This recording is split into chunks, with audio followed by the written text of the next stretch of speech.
It will never not be as funny. It's the fact that it's a still image and I don't blink in it. It's just That makes it unnerving. even creepier. I love it. I love it so much. Welcome back to Kinda Funny's Avatar in Review. That's right. We're ranking, reviewing, and recapping every movie in James Cameron's Avatar franchise. Of course, I'm Tim Geddes, and I am joined by the Nitro Rifle, Andy Cortez. Good morning. It's Christmas Afternoon. in December. Joy Noel. I think it's afternoon. It's 12. Whoa. It's been a day already. It's only noon. Wow. The producer/seducer, Nick Scarpino. I see you, Tim. I see you, Nick. I see you. See you. Stop seeing each other. And who else I see is the one and only Gia Tap Harris. Not to make this like instantly not safe for work, but that intro kind of reminds me of like when you and I are getting busy and our dogs are just like tearing up. How's that make you feel, Nick? I think that everything's right in the world. What you don't notice is Nick is there too. Watch. Yeah, exactly. Little Moose Toretto with a Nick Scarpino. How long can I keep my eyes open? Oh, man. Of course, this is Kinda Funny's In Review, where each and every week we get together to rank, review, and recap different movie franchises. If there is a franchise out there that you enjoy or you hate, chances are we have reviewed it. Sometimes we've even rewatched and re-reviewed it, because that's the type of people we are here at Kinda Funny. You can get all of that on youtube.com/kindafunny or roosterteeth.com. You can also get it as a podcast by searching your favorite podcast service for Kinda Funny In Review, and we'll be right there for you. I do want to let you know, this is the final In Review of the year. When we return next year, the plan right now, things might change, but just letting everyone know so they can do their homework over the break. The plan is to come back and do Knives Out and Glass Onion, a Knives Out story or whatever the fuck they're calling it. But yeah, really excited about that. So do the homework, watch the movies. It's coming to Netflix. The second movie's coming to Netflix December 23rd, Yeah, that's I want to say. upsetting that the first one's not on there. It's a whole kerfluffle. I don't even know where I don't you think can it's watch it. anywhere. I tried to. Damn. I saw it in London. You Second saw one. the second one already? Yeah. Wow. Oh, no, I haven't future seen spoilers. either of them. Oh, I they're saw fun. both. Oh, They're yeah, I super saw fun. both too. Good. So I can't watch part one You then. saw? Wow, damn! So much is going on. We'll have to figure this out. Yeah. But anyways, that's a next year Tim problem. Yeah. We're in this year. All right. We're finally here. Avatar: The Way of Water has finally been seen by everyone at this table. Of course. Last thing I need to say about this is this episode is brought to you by Fixture S2, MeUndies, Policy Genius, and Shopify. You don't need to hear the ads though. If you're a Patreon producer, you also get the show early. You get to watch it as we record it. You get the show ad free. It's fantastic. So shout out to our Patreon producers: Hillary Bernard, ID Raven, Trent Berry, Tranquil Uranium, One Up Pest Control, Gwinnett, Alex J, Sandoval, James Hastings, Colin Huguenel, Casey Andrew, Brian Cheney, Adam, Jacob Morfeld, Jordan from Kansas, Jay Kolbs, Molecule, Nathan Lamoth,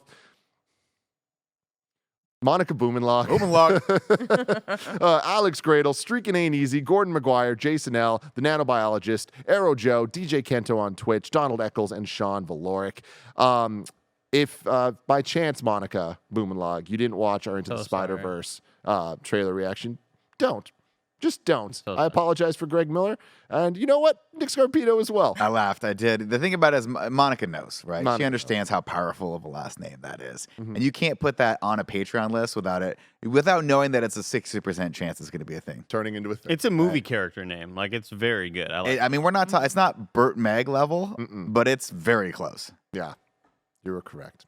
Let's get into it, everybody. Avatar: The Way of the Water. The Way of Water. Released on December 16th, 2022 with a runtime of 3 hours and 12 minutes. In. This is a long one. One of the longest movies ever, right? Like, it's pretty damn wild. Is this longer than Titanic? I didn't look into that. I probably I could look should. in that If right you now. could, that would be fantastic. I think it is. Yeah? I think felt like it. Titanic is like 3 hours and like 7 minutes, maybe. Let's see. 3 hours and 14 minutes. Oh, so Ooh. it isn't. This is 2 minutes shorter. Was that what it Wow. was?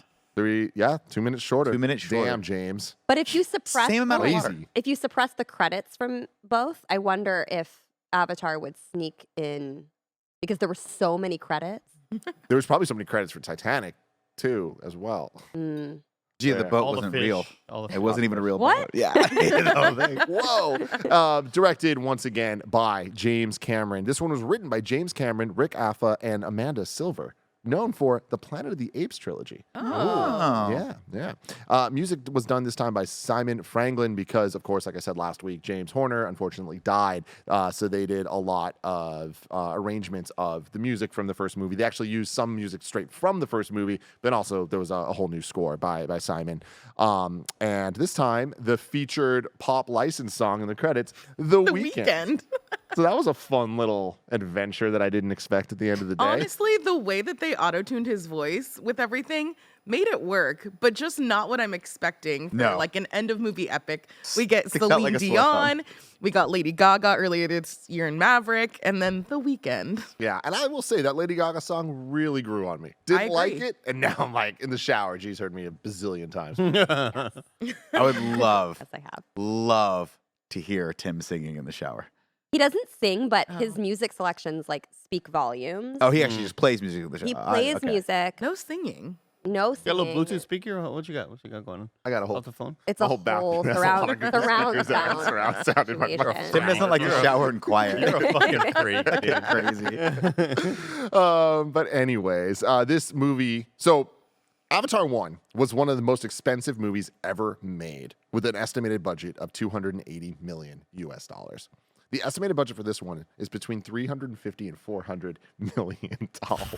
That's wild. So that is just wild to think about, like how expensive this film is. And there's a lot of things to keep in mind too, where this is a similar idea where they simultaneously shot a lot of 3. So how the budgets count is going to be really interesting. Oh, Like, okay, interesting. So I mean, they this movie is wrote- it is longer though than the first movie. Oh, yeah. That makes sense. Oh, absolutely. You're adding 30 more minutes to a film. That's a lot. And that's one thing I've been confused over for over a decade, right? It's like we've been hearing that James Cameron is working on multiple entries to the Avatar franchise, and I know that he was filming a bit of a couple of them, sort of like the way Lord of the Rings did it, where they filmed all 3 at the same time. That's one thing I've been confused about here the most is like I don't know if we are watching actors acting in the year 2014 or 15. Like when did all of this begin? I that's like the thing I'm most interested in because I legitimately don't know what the timeline is of like we've known these movies are coming for over a decade. I just don't know when all this shit started. Well, Eddie Cortez, I'm glad that you asked these Wow. questions because I don't want to say I did the deepest dive into this, but I did more than a shallow dive. So Okay. I got some answers for you where obviously in the same way that Avatar 1 he'd been working on forever and pitching it, and like there was been a lot of work going on for it, but it actually didn't go into production until not too far before 2009. It's a similar situation here where he knew he wanted to make the sequels. Originally, it was going to be a trilogy, but then he's like, no, I want it to be 5 movies. Started working, had the idea. They worked on the script. So the scripts for all the movies, there are scripts for Avatar 3, 4, and 5 at this point. The levels of completion, I think, are a little bit different, but like they have scripts that there's a story they're building, they know. So unlike the Star Wars sequel trilogy, like there's a plan, which is good.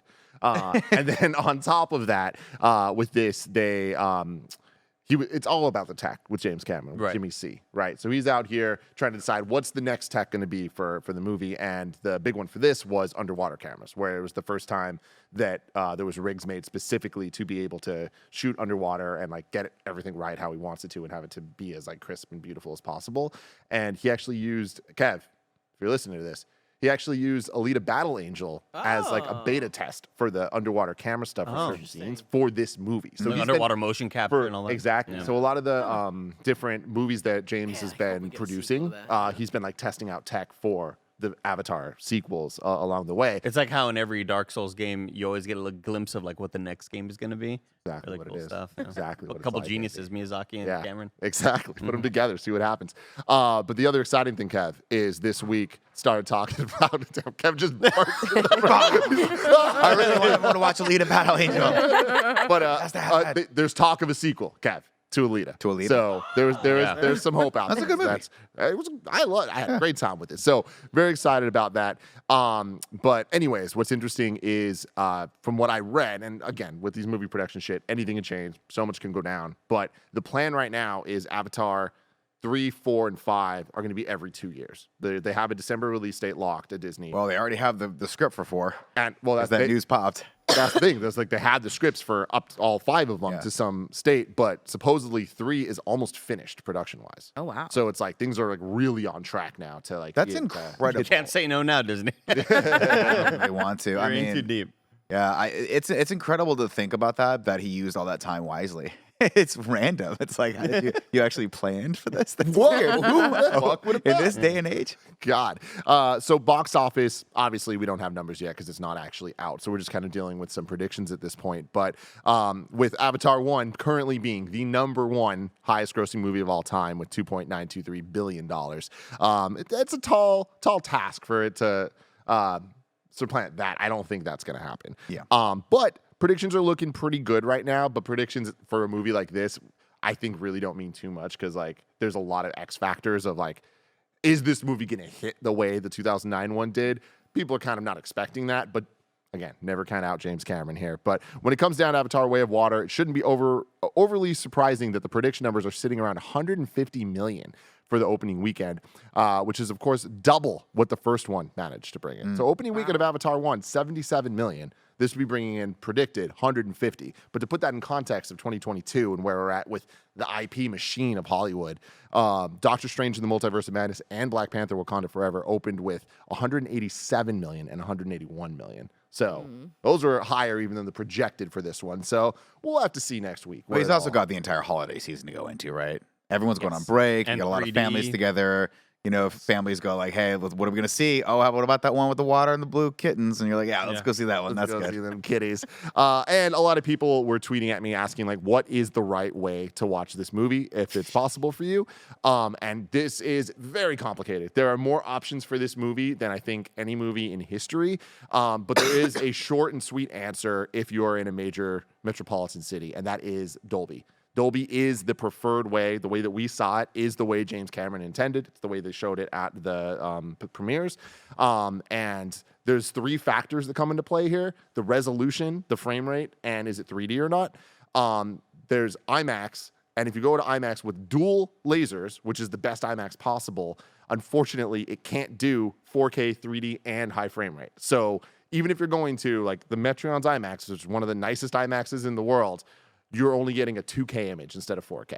So I'm so glad we didn't see it there, if only for The seats. well, the seats, yeah, but I would say the color improvements with Dolby. incredible. Yeah. I mean, the contrast and all Yeah. that. But yeah, like that's the thing is because every Dolby, if you're watching in an actual Dolby auditorium, that means you're getting a guaranteed 4K, 3D, and the variable frame rate. So Wait, so Tim, I'm confused because you complained for about 2 hours yesterday that we had to watch it in Dolby, and now you're saying that well, the to be preferred fair, way? I just complained because I was misinformed. I thought that the way it was Oh. IMAX, and then I I learned knew all it wasn't this. adding up. I was like, So, wait a second. well, because like the thing was like the first movie, the preferred way was IMAX, and what you're missing out on Dolby is all the added picture. So like IMAX, you have to make the concession. Are you going You're for the not pure getting the quality, or color. are you getting way more of the image? So gee, don't worry, we're gonna go see it in IMAX. I know you were worried as well. There we go. I'd actually like to go see it in IMAX again just to see the difference between the frame rates because he did a lot of different stuff with frame rates in this movie, which is crazy. So the frame rate is still there, even in IMAX. It's the one difference is it a dual laser IMAX or a single laser IMAX? The one we have is Okay. dual laser, which means it's 2K instead of 4K.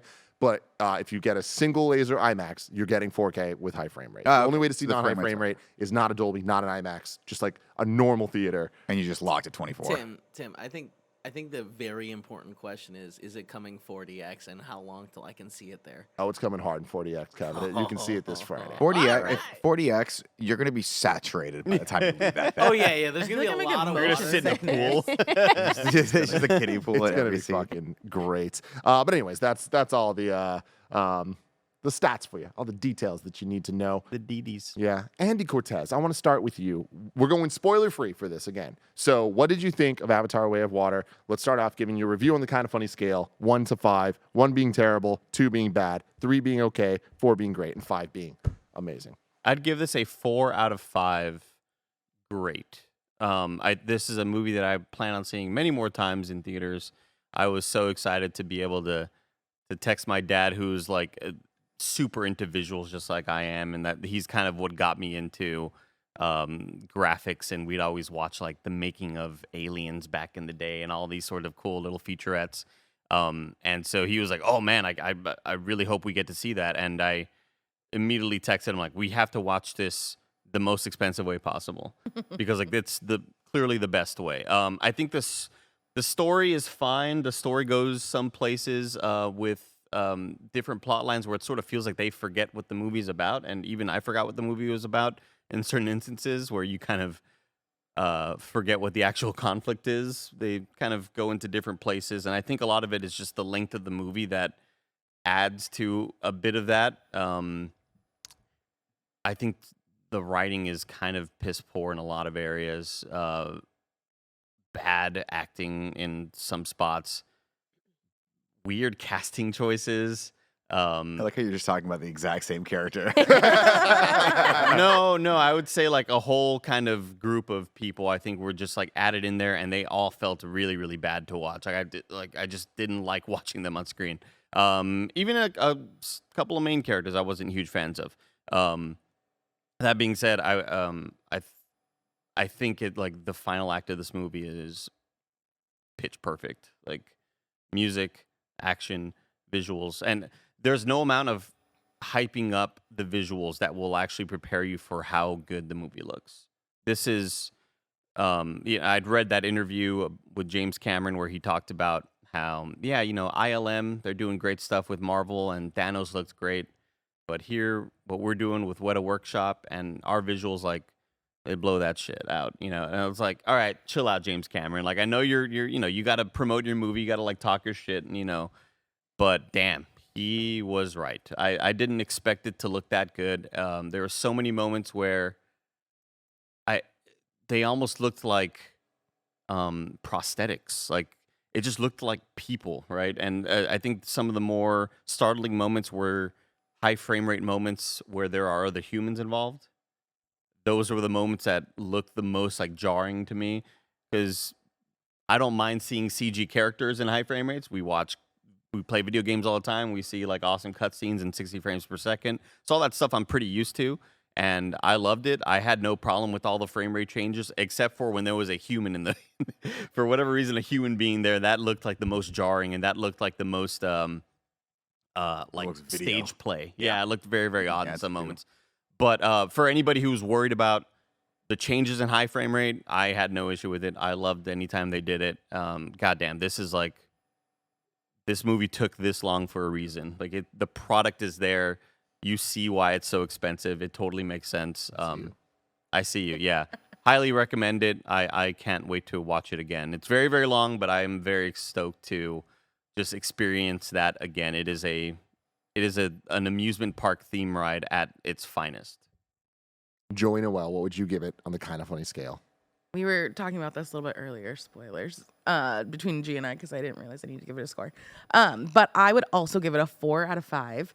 I had a really good time. As you all know, I'm new to this Avatar franchise. Welcome to Pandora. Thank you. We see you. You've been seen. I had a really good time. I think that my biggest issues of like not really caring about the characters in the first one, I think they iterate on that a little bit. I feel like I had more connection and more investment into some of these storylines. I agree with Andy. A lot of the dialogue, not super great. And not delivered great either. No, like there was multiple times in the movie where like I was laughing or Kevin was laughing about some of this, just what they were saying and how they were saying it. And it's like being delivered by like great actors. So I don't know where the disconnect of all of this is. It looks insane. Like I don't even know how else to say it. It's just like a beautiful movie, and like the color palette is so great.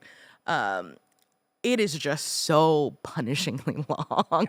Like it is just so long. And like I love Titanic. I'm in for long movies, but this one feels a lot longer than that. I don't know if it's because Titanic feels more. I mean, this also kind of feels like a few different movies all kind of pushed together, but I would love to see a re-edit, a recut, like remove a lot of stuff that just we doesn't could get work. it to like 2:30, 2:45. That would be the be sweet perfect. spot. Especially since a lot of the middle of the movie feels like the best Dolby 3D demo that you could get if you go to Best Buy.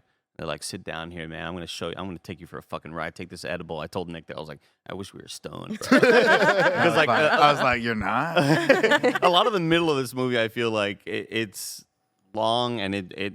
I wouldn't say it drags because I'm still like just enthralled by what I'm seeing. But yeah, let's make some little snip snaps here and there. Yeah, but like even with that like crazy long run, like it's still really fun, really enjoyable. I'm gonna go see it again. I'm sure my parents are gonna want to see it over Christmas. And Snip snap, snip snap. you have no idea the physical toll. That's a different in-review Little show. Office reference for me, Joe. Right there. But yeah, I had a really good time. There's still like I can't wait till we get into spoilers because there's like one character that I'm like kind of bewildered by performance-wise. But we'll get to that later. We're going to talk about that. Yeah, for sure. Gia Harris, what would you give it on the Kind of Funny scale of 1 to 5? I'm gonna give it a 5. Ooh. But 5 doesn't mean perfect, right? What does No. 5 translate Five's to? amazing. Amazing. Yeah, I Masterpiece? think it was masterpiece. No, amazing. Either way, I think it's deserving of both. I thought it was. I mean, look, I shared this last time. I stopped paying attention after 90 minutes, so I got very little of the plot. No, but so it was extremely long. There was definitely a middle section that you already have referenced that's like sort of strangely long. That definitely could have been edited, but I thought story wise was fine. Dialogue writing, a lot of trash, but just visually stunning. I hope it's not a spoiler to say that I cried twice. Could be from I got sadness or teary-eyed several happiness. times. Yeah. Yeah, I thought it was incredible and really engrossing despite the runtime, and really delivered after having waited over a decade. So yeah, I'm giving it a 5. Nicholas Scarpino. Well, I'm going to balance that out with a big old 3. I'm going to be honest with you. This movie did not do it for me. Visually stunning. Should you see this in the best screen possible? Abso-freaking-lutely. Do not miss this. This is one of the coolest experiences I've ever had in a movie theater. But as far as a film is concerned, it's punishingly long. There's nothing really that I found unique in the plot. We're on a lot of well-worn territory here. And it didn't surprise me like I had hoped it would. I hoped I would come out of there going, wow, he did something really, really unique with the story. And he just didn't. It was a nice continuation. And I think there was a lot of good. I mean, to counteract what you guys are saying, there's some interesting stuff dialogue-wise and acting. There's also some phenomenal performances in this. Yeah, 100%. Unfortunately, I think it suffers from too many characters, too long, too much exposition on a lot of the world-building stuff for me. That was cool and would have been cool in and of itself. But it's too much of a feast. I left the table way too stuffed. And about maybe 2 hours in, it's unfortunate to say, but it's the same problem I had with the Batman, where I was like, I'm really enjoying this. And then 2 hours in, I was like, oh, shit, we got a whole other hour and 15 minutes left of this, which is the worst possible thing I could say for an experience when you're sitting in the movie theater, right? If I could watch this at home, actually, I would say it would probably be worse. I think you got to see this in theaters. I think it's actually going to be a lot more boring when you watch it on TV if you're not watching it in 3D. But at least you'd have the luxury of being able to walk away and do what we did with Dune when I watched it the second time, where I'm like, this is going to take us 3 days to watch. It's okay, but it's okay. I mean, that's fine, right? And that's obviously why while a lot of these studios are encouraging creators to like get out there and just make these longer movies. But for me, 2 hours, 2:30, 2:45. That's where we're pushing it with a lot of these things. Unless it's the most engrossing story I've ever seen in my entire life, or we've had 22 movies to work up to it, and I'm like, wow, this is the culmination of decades of my life, which this is not. I'm not a huge Avatar 1 fan. Going into this, he would have had to do a little bit more to surprise me. Having said all that, though, definitely go see this movie. Definitely go see it on the biggest screen possible. And I hate to say this. It kills my soul, Andy, but you gotta see it in 3D. You have to. You have to. You cannot not see this movie in 3D from the jump. All of the water stuff that you're looking at is it's similar to Top Gun, where you're like, this is a different experience we've never seen before, and you got to go do it. I told Tim and G immediately that the amount of times a character broke the plane of water, like because they're underwater and they come back up to breathe. They used that so many times, and I could have seen it for another hour. They knew because what of they had. it. The money shot. I just cannot you can't overhype what you're gonna see if you watch this in 3D. You just can't. It looks whatever you think it looks like. It looks better than that. There was multiple moments where Andy was like, I just can't believe how good this is. I mean, the close-ups of the skin was what got me, where I was like, wow, that is really, really, really good work. Tim, what did you think? It's a Fat Five, baby. I absolutely loved this movie so damn much. I still think that the first one is better. Like, personally, I enjoy it a lot more. But I think that this movie, it's a sheer accomplishment. We always talk about movies feeling like a roller coaster, right? A theme park attraction or whatever. To me, this movie is the entire theme park. Like, it is a day at Disneyland where you're getting a little bit, you're meeting some characters, then you go over to this other land, then you go to this other land that has a completely different vibe. You're getting the shocks, you're getting the thrills. This ride's different than that ride. All of that together is this experience that, sure, I don't love every ride at the park equally, but I think overall the experience of the amusement park is what I think about it and I enjoy. And I think that this movie completely nails all of that. The spectacle is there. Everything you guys said about the 3D is just so spot on. This is the best a movie has ever looked. Like, just, I think, hard stop. Not even close. And having said that, you guys know me. I'm a fan of pushing the tech forward. I'm a fan of like creators having a vision and sticking to it, even if it's not what we're used to. And it doesn't always pay off. The high frame rate stuff is really, really, really hit or miss in movies. Infamously, The Hobbit. I did not enjoy that at all. Did I not enjoy it because of the frame rate or because of the movie? I don't know, but I did not enjoy it. We'll call them A and B. Me and Kev, Gemini Man, we're going to be standing to that till the day we die. Super okay movie. Super okay, but but that such an 120 experience, and- 120 looked really good. And there was a commitment to the frame rate that just, they made sure that the movie was made for that, and it really worked. I'm a little bummed to say the high frame rate in this didn't work for me. I wish we could have seen it with a steady frame rate the entire time, whether it was all high or all. Well, because some of it was 24. lower. Some of it seemed like it was lower than 24, where it was like when it started going slow motion, I was like, that looks really framey. And then, but I'm curious to see what that high frame rate, like if the 3D helped the effect, or Yeah. if when you watch it on TV and not 3D, if it's gonna look like Andy's talking about, where it's just like straight up video. Well, I doubt they'll do it. You think they're gonna lock it at 24 when it will. comes to like, okay. I imagine, because I don't know how these days they deliver. Oh yeah, how would the you deliver 3D. that, right? But yeah. I don't know, maybe. And Disney Plus sometimes has different options. But Avatar 1's still not in 4K, so who the fuck knows? But Yeah. The high frame rate stuff for me, like more often than not, when it would transition, I found it off-putting, and that sucks because I really wanted to love it.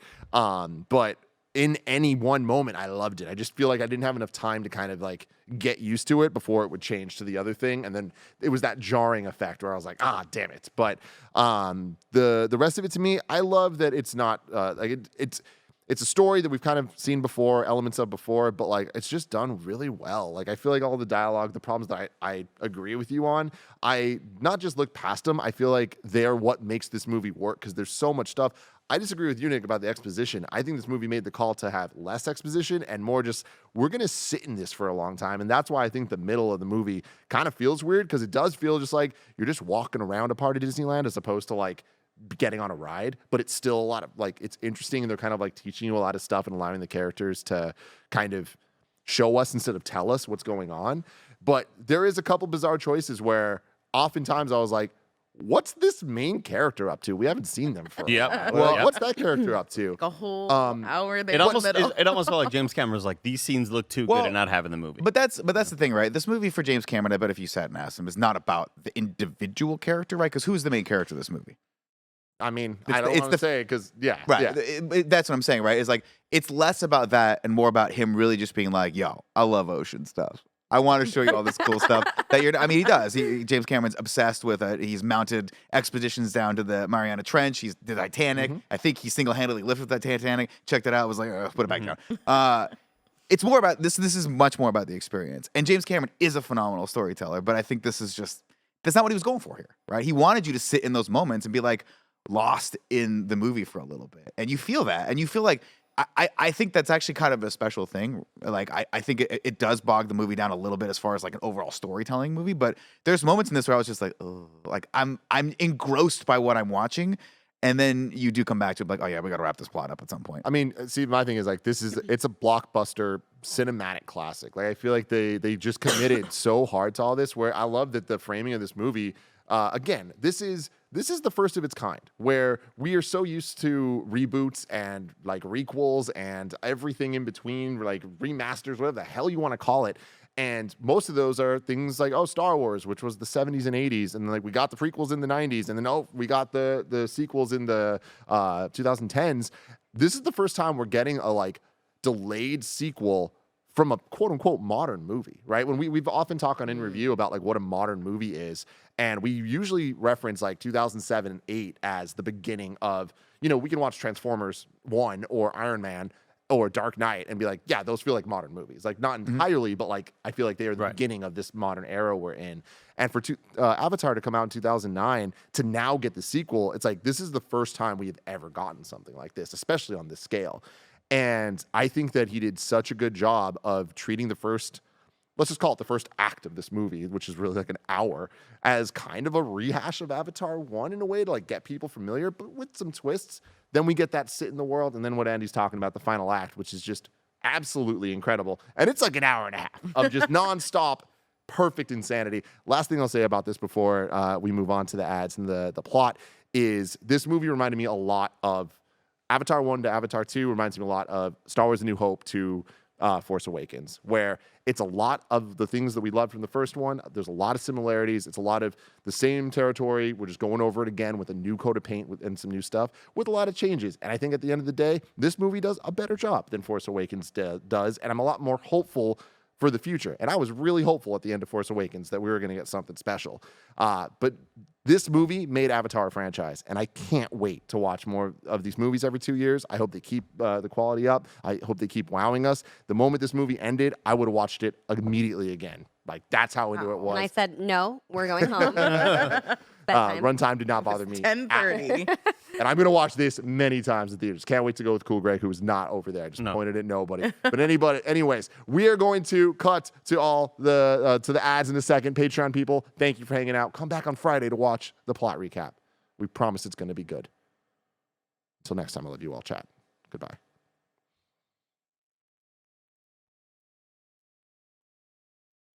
Shout out to Fixture Gaming for sponsoring this episode. The Fixture S2 is now available. It's a sturdy accessory mount that connects the Nintendo Switch OLED model to the Pro Controller. This mount was created specifically for the Nintendo Switch OLED model. We here at KindaFunny have been using the Fixture S1 for a very long time. It's been my go-to to play on the Nintendo Switch Pro Controller. Both the S1 and S2 let you take your games anywhere while enjoying the Pro Controller's legendary precision and comfort. No longer will you suffer through Joy-Con drift. The thoughtful design of the Fixture S1 and S2 can be seen in the patented 2-axis system with sturdy metal hinges. Both the S1 and S2 can be used in tabletop mode. If you go to fixturegaming.com, use code KindaFunny, you'll get 5% off of your order. Fixture Gaming is also running a holiday sale on Amazon this week from December 12th to 16th. Get $5 off the Fixture S1 and Fixture S2, $5 off the carrying case bundles, and $10 off the Ultra bundles featuring the Fixture S1, S2, the carrying case, and Fixture's gaming controller. So check it out. Make sure you use promo code KindaFunny. Shout out to MeUndies for sponsoring this episode. Who doesn't love getting new undies for the holidays? Nobody. That's who. MeUndies is your go-to spot for snuggly, soft undies and more that all your loved ones will adore. Get merry in matching sets perfect for binge watching or holiday your way, however you like, with new limited edition prints. You can try MeUndies and get 20% off your first purchase, plus free standard shipping and free returns when you go to MeUndies.com/KindaFunny. You know how much I love MeUndies. I literally don't leave my house unless at least my undies and socks have that super soft micromodal fabric that I talk so much about. You can spend less time gifting and more time living with the new MeUndies holiday collection. MeUndies has something for every name on your list. You can shop classic plaids for dads, holiday sweater prints for fun friends, and the softest loungewear ever. All the cuddly ones in your life could need. Available in sizes extra small to 4XL. It's here for everyone. And you can get 20% off your first order, free shipping, and 100% satisfaction guarantee by going to MeUndies.com/KindaFunny. That's MeUndies.com/KindaFunny. Shout out to Shopify for sponsoring this episode. We love Shopify here at KindaFunny because we use it to run our very own KindaFunny.com/store. Shopify makes it simple to sell to anyone from anywhere. Whether your thing is vintage teas or recipes for ghee, start selling with Shopify and join the platform simplifying commerce for millions of your favorite businesses worldwide. Shopify has all the sales channels sorted so your business keeps growing from an in-person POS system to an all-in-one e-commerce platform. And thanks to 24/7 support and free libraries full of educational content, Shopify's got you every step of the way. It's how every minute new sellers around the world make their first sale with Shopify, and you will too. When you're ready to launch your thing into the spotlight, do it with Shopify, the commerce platform backing millions of businesses down the street and around the globe. Go on, try Shopify for free and start selling anywhere. Sign up for a free trial at shopify.com/kfgames, all lowercase. Go to shopify.com/kfgames to start selling online today. Shopify.com/kfgames. Shout out to Policy Genius for sponsoring this episode. Life insurance is the type of thing you never hope you need, but the reality is mortgage payments, childcare, and other expenses don't disappear when you're gone. Policy Genius gives you a smarter way to find and buy the right coverage for you and your family. It was built to modernize the life insurance industry. Their technology makes it easy to compare life insurance quotes and from top companies like AIG and Prudential in just a few clicks to find your lowest price.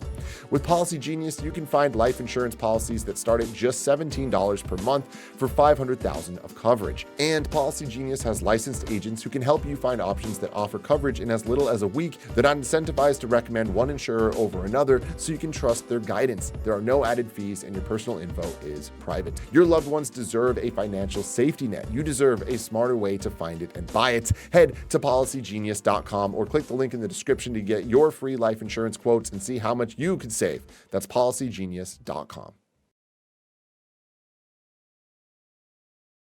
All right, Andy, hit me with the plot.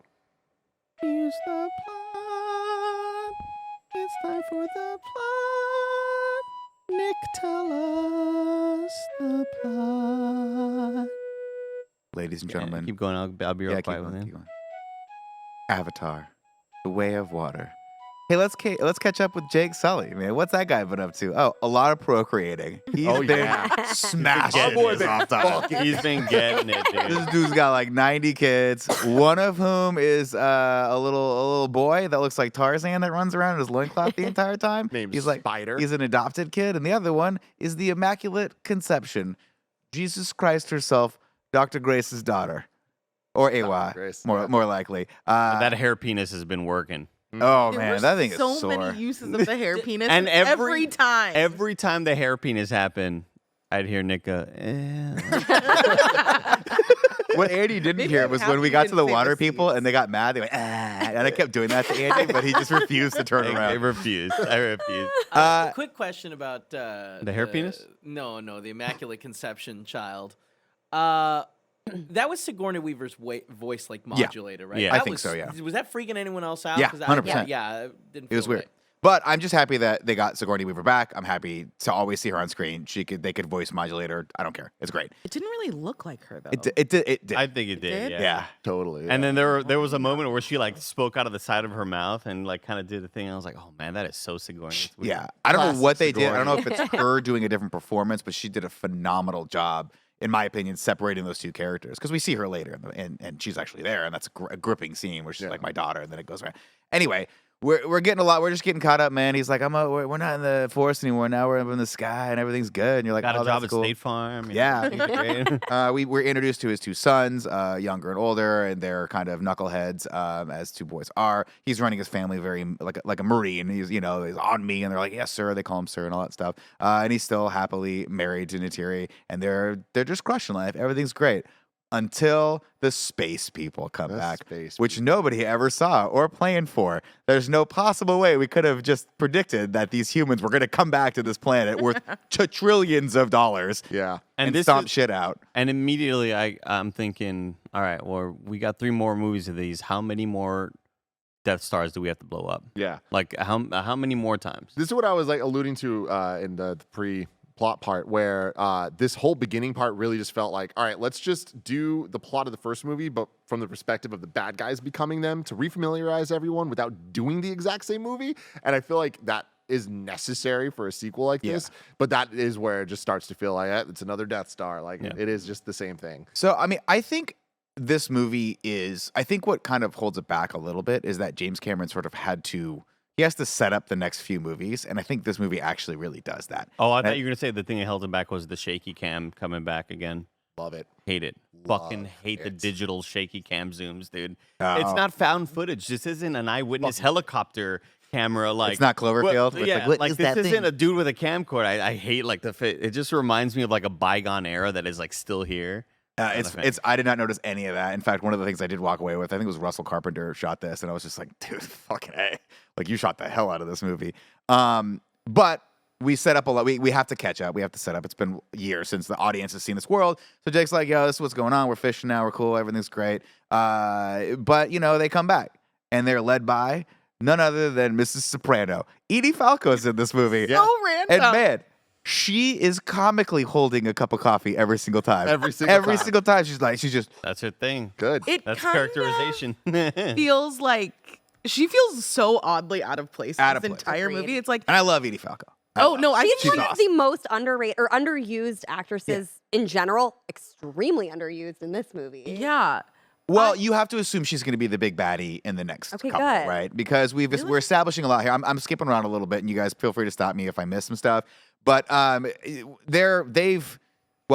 do the big elephant in the room, right? Mm-hmm. They've brought back Stephen Young's character. Yes, they did. Colonel Quaritch is back, and he's bigger, and he's bluer, and he's not the same guy. So we're Arms now are massive. We've now. But he is the same guy in all the ways that they need him to be. Right. And my favorite plot point, as featured in Beer Fest 2005. Exactly, where it's like we're the brother or whatever. Yeah, where the guy dies and he drowns in the beer tank, and then his twin brother comes. He's like, "Don't worry, just call me his name, and I'll act like I'm him the whole time." Then they just go on with the rest of the movie. Perfect. This part was interesting to me because this is where I was like, oh, I get what we're doing here. This is like a soft reboot. We're basically just bringing back the big baddie from the last one because it's been too long. And Stephen Lang, yeah? Lang. I said Young, not Lang. Lang is a phenomenal antagonist. He's great. The crew that he has is Perfectly great. cartoonish. My gripe with it, though, is that this is where I was like, oh, we've been here before. And now I kind of saw the entire movie unfold, and I was like, I really hope it's not about trying to mine the resources and all the stuff. I hope it's broader than that. And it is in some ways, and then it's much smaller in some ways, and we'll get to that a little bit later. Do you think that one crony of his hit up Oakley for custom sized glasses? But again, I love it. Like, that was a design choice. And They're the like, boots. these fucking generic ass bad guys are gonna wear Oakleys. Yeah. You're gonna fucking deal with it. we need the biggest size, for a head that's 2 feet tall. I need gigantic Oakleys. Of course, they've been brought back because they still got this problem, right? The United States, the Sky people, the humans have this problem, which is that the Na'vi are still attacking they're still basically there, and they want these resources. So basically, the leader of them, the Turok. Makto. Thank you. Yeah. Still around. We got to kill this guy, and his street name is Jake Sully. Jake Sully's still the problem. So hoorah, we're all going into that. Literal hoorah. Yeah. We get a lot of hoorahs in this Yeah. movie. Small important note: they now have the technology to take your brain and just put it in another body. Which I was like, all right, James Cameron, you get one. I'll give you a pass on this one. I feel like that's not the one that needs the pass because they do set that up with the tree being able to do that, right? Like that's what the tree does to Sully's body in the first movie, and they merges them or whatever. Yeah, it moves his. Yes, but that is the magical resource and the reason why we care so much about Pandora. Remember, Grace has that moment where she's like, the real resource here isn't the unobtainium. It's this planet. It's this hive mind. It's this whole thing that they can do. We have to study this. You presume that she logged some of that stuff, and they went back and studied it and figured it out. But also, they got kicked off the planet before any of that stuff really got done. But this has been years. But they've had the research. How long has it been? It's been probably 15 years. Well, he's got kids that are 16, so yeah. Yeah. they're teenage years. So And then we get the soft reboot version of how do I record this video log? And Giovanni Ribisi comes up and he's like, so this thing is a data pad. And you got here's an exposition for the people who don't understand what's what. Maybe didn't watch part one. So much. What a waste to not have him in the movie, bro. I know. Every other villain fucking sucked, He got man. fired though, But we did get that great line where he's like, if you're watching this, I failed. But Marines never really fail, right? You can kill us, but we'll regroup in hell. Hell and I was yeah, Like, and the guy goes, dude. hoorah! And I was like, God damn it. All right, let's fucking go. Fucking A. A fun little thing I have about what we're talking about here is the recumbent embryo, which is what they talked about of how they do the cloning stuff, is grown in vitro during the flight to Pandora, which takes 3 years ship time, 5 years Earth time. It's a relativity thing. And I was like, that's a really cool way to say that. That's cool. We skip around a little bit here, too. And again, world building for the next couple movies. They've just rebuilt this city, unobscured, no problem from the Na'vi. The Na'vi have just been like, yeah, go ahead and build this massive city with all these cool 3D printers. A lot of I would love to go back and watch just this scene because there's so much cool tech in this. And again, shout out to the production design of all the ships, the little crab things, all that stuff is so pitch perfect Yeah. across the board. But Edie Falco is like, listen, during this cup of coffee, we built fucking 5 towers, man. We can build stuff now that you've never even seen before with all this technology. It's super fast. We built this whole city in like 6 months. We're ready to rock and roll. But Jake Sully and his kids and his tribe have attacked this train, this mag train, and they've blown it up and they've taken all the guns. And we gotta take care of this problem. During that scene, of course, we set up that the younger brother and the older brother are kind of a little irresponsible. And Jake pulls him aside afterward and he's like, hey, you could have gotten yourself killed. At no point does he say, hey, you actually got other people killed, because a lot of his tribe died because those guys are supposed to be the lookouts. Teachable moment there that I feel like he passed over on, like, hey, your buddy, he's dead. These guys are dead. Remember, he turns the body over. He's like, oh, thank God that's not my son. And then runs over to the other one. Very weird. Very weird. I fucking love these kids. And I'm shocked that I'm saying that. Because, again, for a movie like Avatar, where we're like, all right, the characters, like, are they that memorable? Whatever. It's more the world and the vibe of it all. This movie, I really feel like James Cameron was like, let's try to make these characters more memorable. Let's try to make the whole family dynamic work. And I'm surprised at how much it worked for me. Because, like, the moment we get introduced to fucking 15 kids, I'm like, this is a Conjuring situation. There's way too many damn kids in this situation. But I ended up loving all the kids for different reasons, but specifically the 2 boys I thought were great. The Little baby doll, adorable. So cute. adorable. But I thought they did a good job of like making us care about all of them and get invested in their relationships and putting them all in danger in different ways, where I was like, I actually care about if they die or not, which like I'm surprised by from Avatar, especially this one. But a fun thing, the little kid who gets a lot of screen time in this movie, the actor is the same actor from Uncharted 4 who played young Nathan Drake. And so he's really used to the motion capture and all that cool stuff, Interesting. video game stuff. Oh, yeah.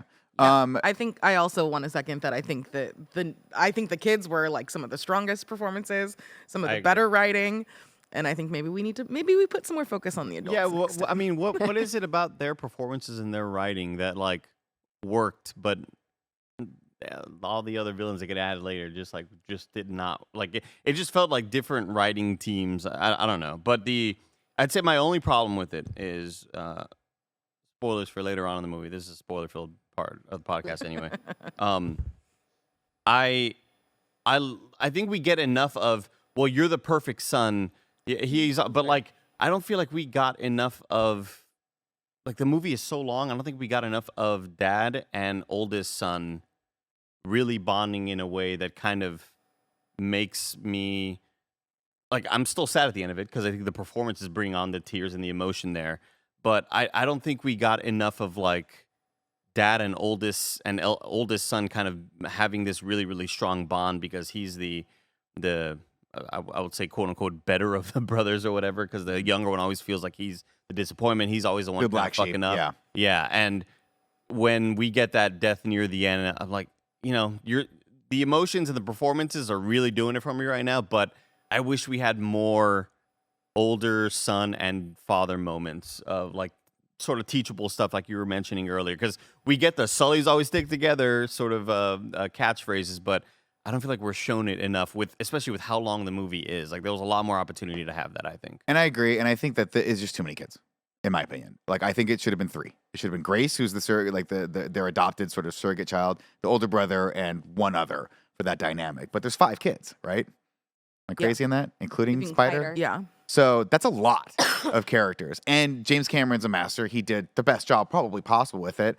And you do feel by the end of the movie that you know them, but if there had been 3, you would have known them much more, and we could have shaved off 20 minutes of development time with them, which I think honestly would have been more impactful toward the end. Because you're right, by the time we get to the older brother dying, I was like, oh right, he's in this. I forgot. He gets the least amount of screen time for any of the 5 siblings, and so that didn't hit as much for me as if the younger brother had died, or if it should have just been the dad and his eldest son, and that should have been the dynamic, in my opinion, because I think that would have struck much more of a chord than, hey, you got to protect your younger brother, and he kind of messed up sometimes, you kind of mess up sometimes, and then we also have Grace, who's got some issues, and this kid Spider's like, he's gonna get trampled on. There's so many big things around him.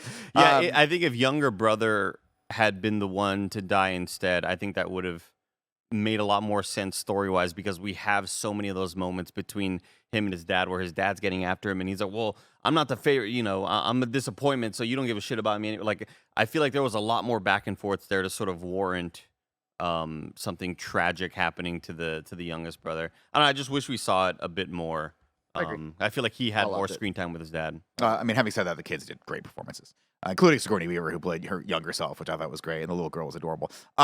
We get a little exposition here where Grace is like, man, I wish I knew who my dad was. And Spider's like, oh, I know my dad. He's an asshole. And you're like, Colonel is out there smashing too. I guess that's all there is to do on Pandora when you're on your break or on holiday. Anyway, A lot of bad acting from Spider too. I think. I liked. I like thought he half was. of- I mean, I liked like what are you half gonna his do? performance. This kid's like 15 years old, and he's like everything's love blue screen around. He has to do that a bunch of times. Andy hiss for me right now. No, it's not the hissing. It's just like some of the line deliveries that I felt were just kind of like out of place, especially when we. for him. What's up? Hiss for him. Hiss for me. He said hiss for me. No, that was Right in the beginning, like it's just like, look, you can't choose your dad. I can't choose mine either. And No, it's he gives me. He's like, sometimes it's not great. He's like, it's not always so great to know who your dad is. I'm like, nobody would say that. it in just that happens specific so part. fast. Yeah, There's also another like line. you that- have to do that. You have to introduce this sort Yeah. of element, but it's just kind of I don't know. Felt very force fed to us. There's another line here too where Jake was talking about. He's like, he's telling the audience, for those people who haven't sat through the 2 hours and 42 minutes of the original Avatar, he's like, we kicked off the sky people, but we left 2 people, real sciencey type people. I'm like, you mean scientists? You could have just said they were scientists. You don't have to say sciencey type people. I'm like, no, they have like advanced degrees. We can call them scientists. Anyway. We're Marines. We don't give a shit. We don't about give a those shit. guys. Solid with that. Anyway, we go into the scene, right, where Quaritch is like, we got to go native. We got to get out there and see, because every other troop that has tried to go to the forest areas has been attacked by all the wildlife. He goes, but you guys are Na'vi now. You're by blood, so maybe they'll smell you and like go away. And sure enough, that does work. Important to note, super cool that they're all like kitted out. Thought all that was badass. All the guns. Oddly remnant. A lot of this stuff's oddly remnant of the Aliens world, which to me, as a young fan who used to make the pulse rifle out of my dad's PVC pipe until he finally complained because it was like hundreds of dollars of duct tape and PCB pipe. This is all awesome. Like Quaritch's rifle itself kind of has that same shape, and I'm like, dude, James Cameron, I see you. I see you. I see you, James Cameron. He loves movies, and there's just so many references. I mean, did you expect anybody here to get not 1, but 2 Free Willy references? And not just, oh, we're going to have the whale jump over the thing. Later, they weaponize it, where they have the whale jump over the thing with the harpoon and wrap around. I'm like, this is the most hype Yeah, that fucking shit was shit awesome. possible, man. Well, and then we get the callback to Titanic where they're taking their last breath as everything is happening. It's like, I mean, dude. By the way, this is the 3rd movie that James Cameron's done that in, and every single time it's good. If you haven't seen The Abyss, fuck, you should watch The Abyss. I digress. Quaritch and his team attack the kids who are out there where they're not supposed to be, take them hostage. This scene was- Great scene. All of the choreography here was fantastic. He finds his own corpse and crushes the skull, which is such a great bit of visual Shakespearean. storytelling. Yeah, I mean, it Colin really Hamlet. is, right? Where he's like, Yeah. this is not me. And you see that. And that is, I think, an important character moment for him, right? Where he's like, I'm not this person. And so he actually ends up making choices that Quaritch wouldn't have made, right? At the end, he actually saves his son. All these things are great. That's all set up right here. Again, you're dealing with a master storyteller, and that's fantastic here. Cool to see the old habitat and the mech, the suit and all that stuff. And he's just like looking and just smashes it. As the other guy, important to note, the other guy grabs the dog tags and stuffs them in his pocket, because he has such reverence for the Colonel and his sacrifice. Pretty cool. And then, of course, the Colonel's like, he sees the arrow tip, and he's like, okay, I got a bone to pick with her. I got right. This is a rivalry. And then Neytiri at the end is just like, it just gets fucking nasty on these guys. So that whole thing ends up unfolding. Jake realizes they unfortunately lose Spider. Spider gets taken back to the base. He gets tortured a little bit. We'll get into that in a second. But in the meantime, Jake Sully's like, we gotta go on the lam, which everyone in the audience is like, I don't think that's gonna work, bro. Like, Yataruk Mokto, dude. Like, I don't know. Like this is like, I guess story wise, this is the kind of most disappointing thing, right? Is we're just getting sort of a recap. This movie's in a lot of ways Avatar 1, right? They're like, these people are here. They're looking for resources. They have to fight the natives. It's just a different set of natives. And unfortunately, at the end, you're like, cool, it's done, but they're gonna come back.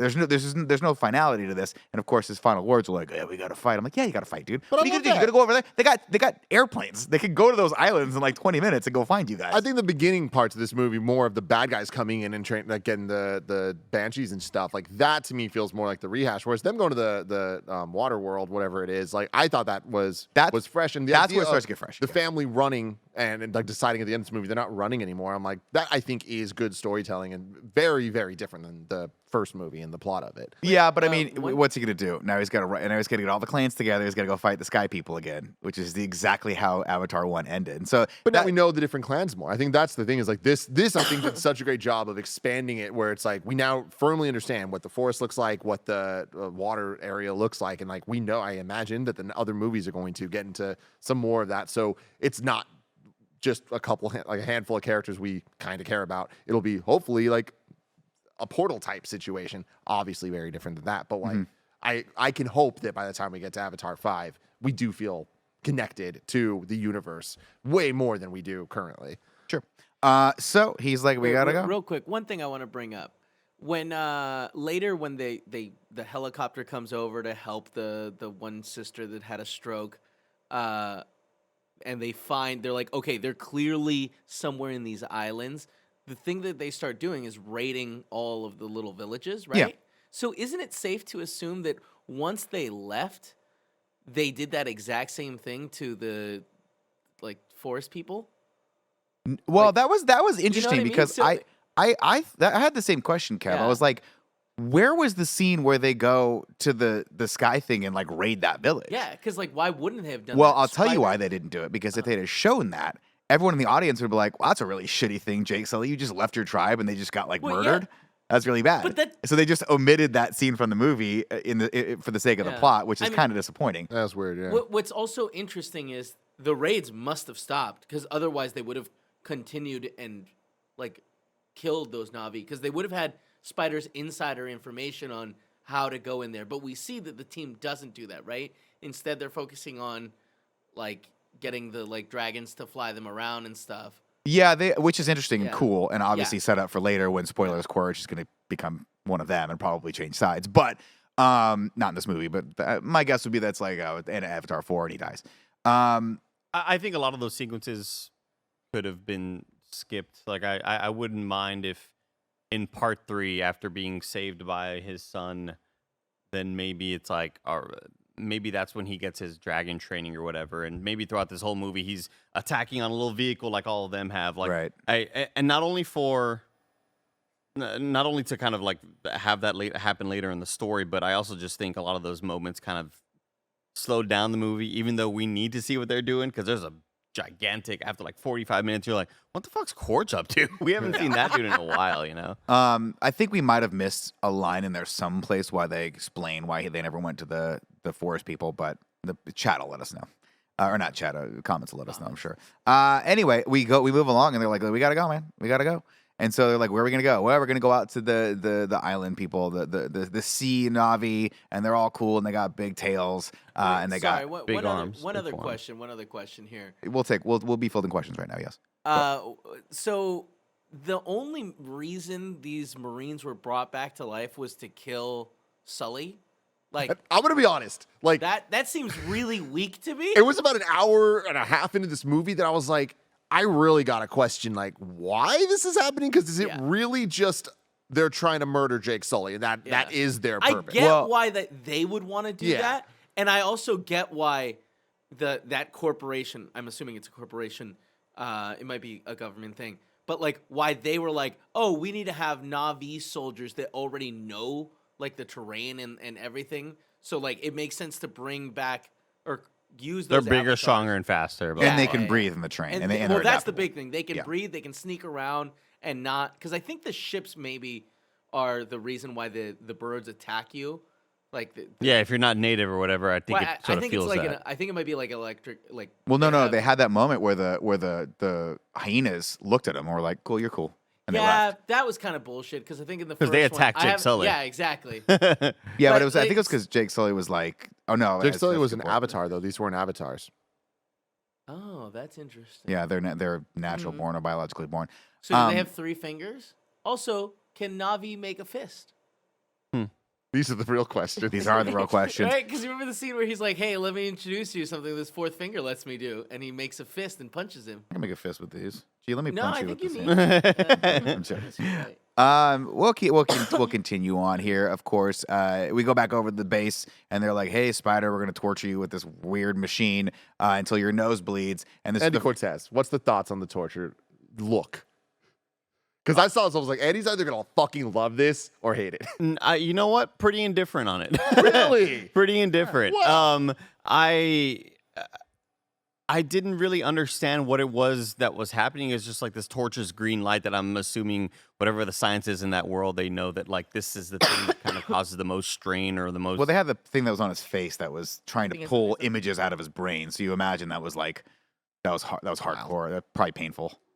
Yeah, it was just odd. I didn't really understand. It's like I think it was a brain scanner. Like I think it was like a big MRI because you had his brain there, and they were like trying to extract some image of where Jake Sully's people Oh, really? were. Because for me, I thought it was the spinning green module is meant to fuck your give you a seizure. shit up, like Yeah. to like it's like their form of waterboarding or whatever. Like this is like torturous to experience, you know. Oh, I mean, I definitely don't think it was pleasant, but there was some other aspects of it that I think they were trying to utilize. So, like, because there was a scientist in the back room that were like looking at Taking different apart parts brain. and trying to figure out Yeah, I like guess you're right. what's going on. But then, of course, the more important thing is that Quaritch is like he stops it. He hits the abort button because even though he said you're not my kid, he's starting to feel some sort of fatherly love for this Let me this try the child. personal angle. She's like, he ain't your daddy. Yeah. And so he's like, yo, you know, and then he goes into the thing with him, and I love it. He's got to duck down as he goes into the little holding cell.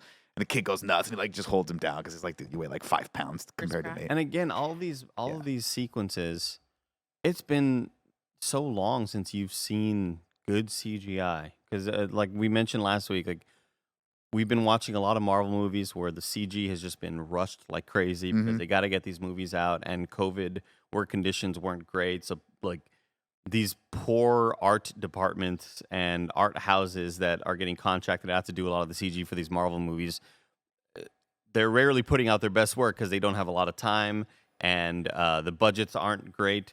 And so like you kind of forget what it's like to see like this whole sequence. I'm like, I'm just looking for the hand to look weird on his body, on Spider's like human body. Like where are we going to see a disconnect here? Where are we going to see like, oh, this is obvious green screen or whatever? And like, god damn, this movie is just so impressive on every front. Do you think they just the Academy has already just boxed up the Oscars Yeah. to send to Weta? I mean, you They're have gonna to. die. I would be so mad. I'd be like, we got to go up against No, Avatar. you have to, yeah. Fuck, we're gonna get slaughtered. Yeah. Anyway, he's like, listen, kid, one or two ways. You can either come hang out with me a little bit and we'll go for a little ride, or you gotta stick you back in the green machine. And the kid's like, well, that sucked, so I'll Yeah. come with you. Get on the helicopter to go do some cool shit. And Quaritch has that one awesome moment where he's just like taps on the glass of the helicopter and is hanging off the side as it pulls up. And Spider's like, it's actually just kind of cool, right? Yeah. He's a kid.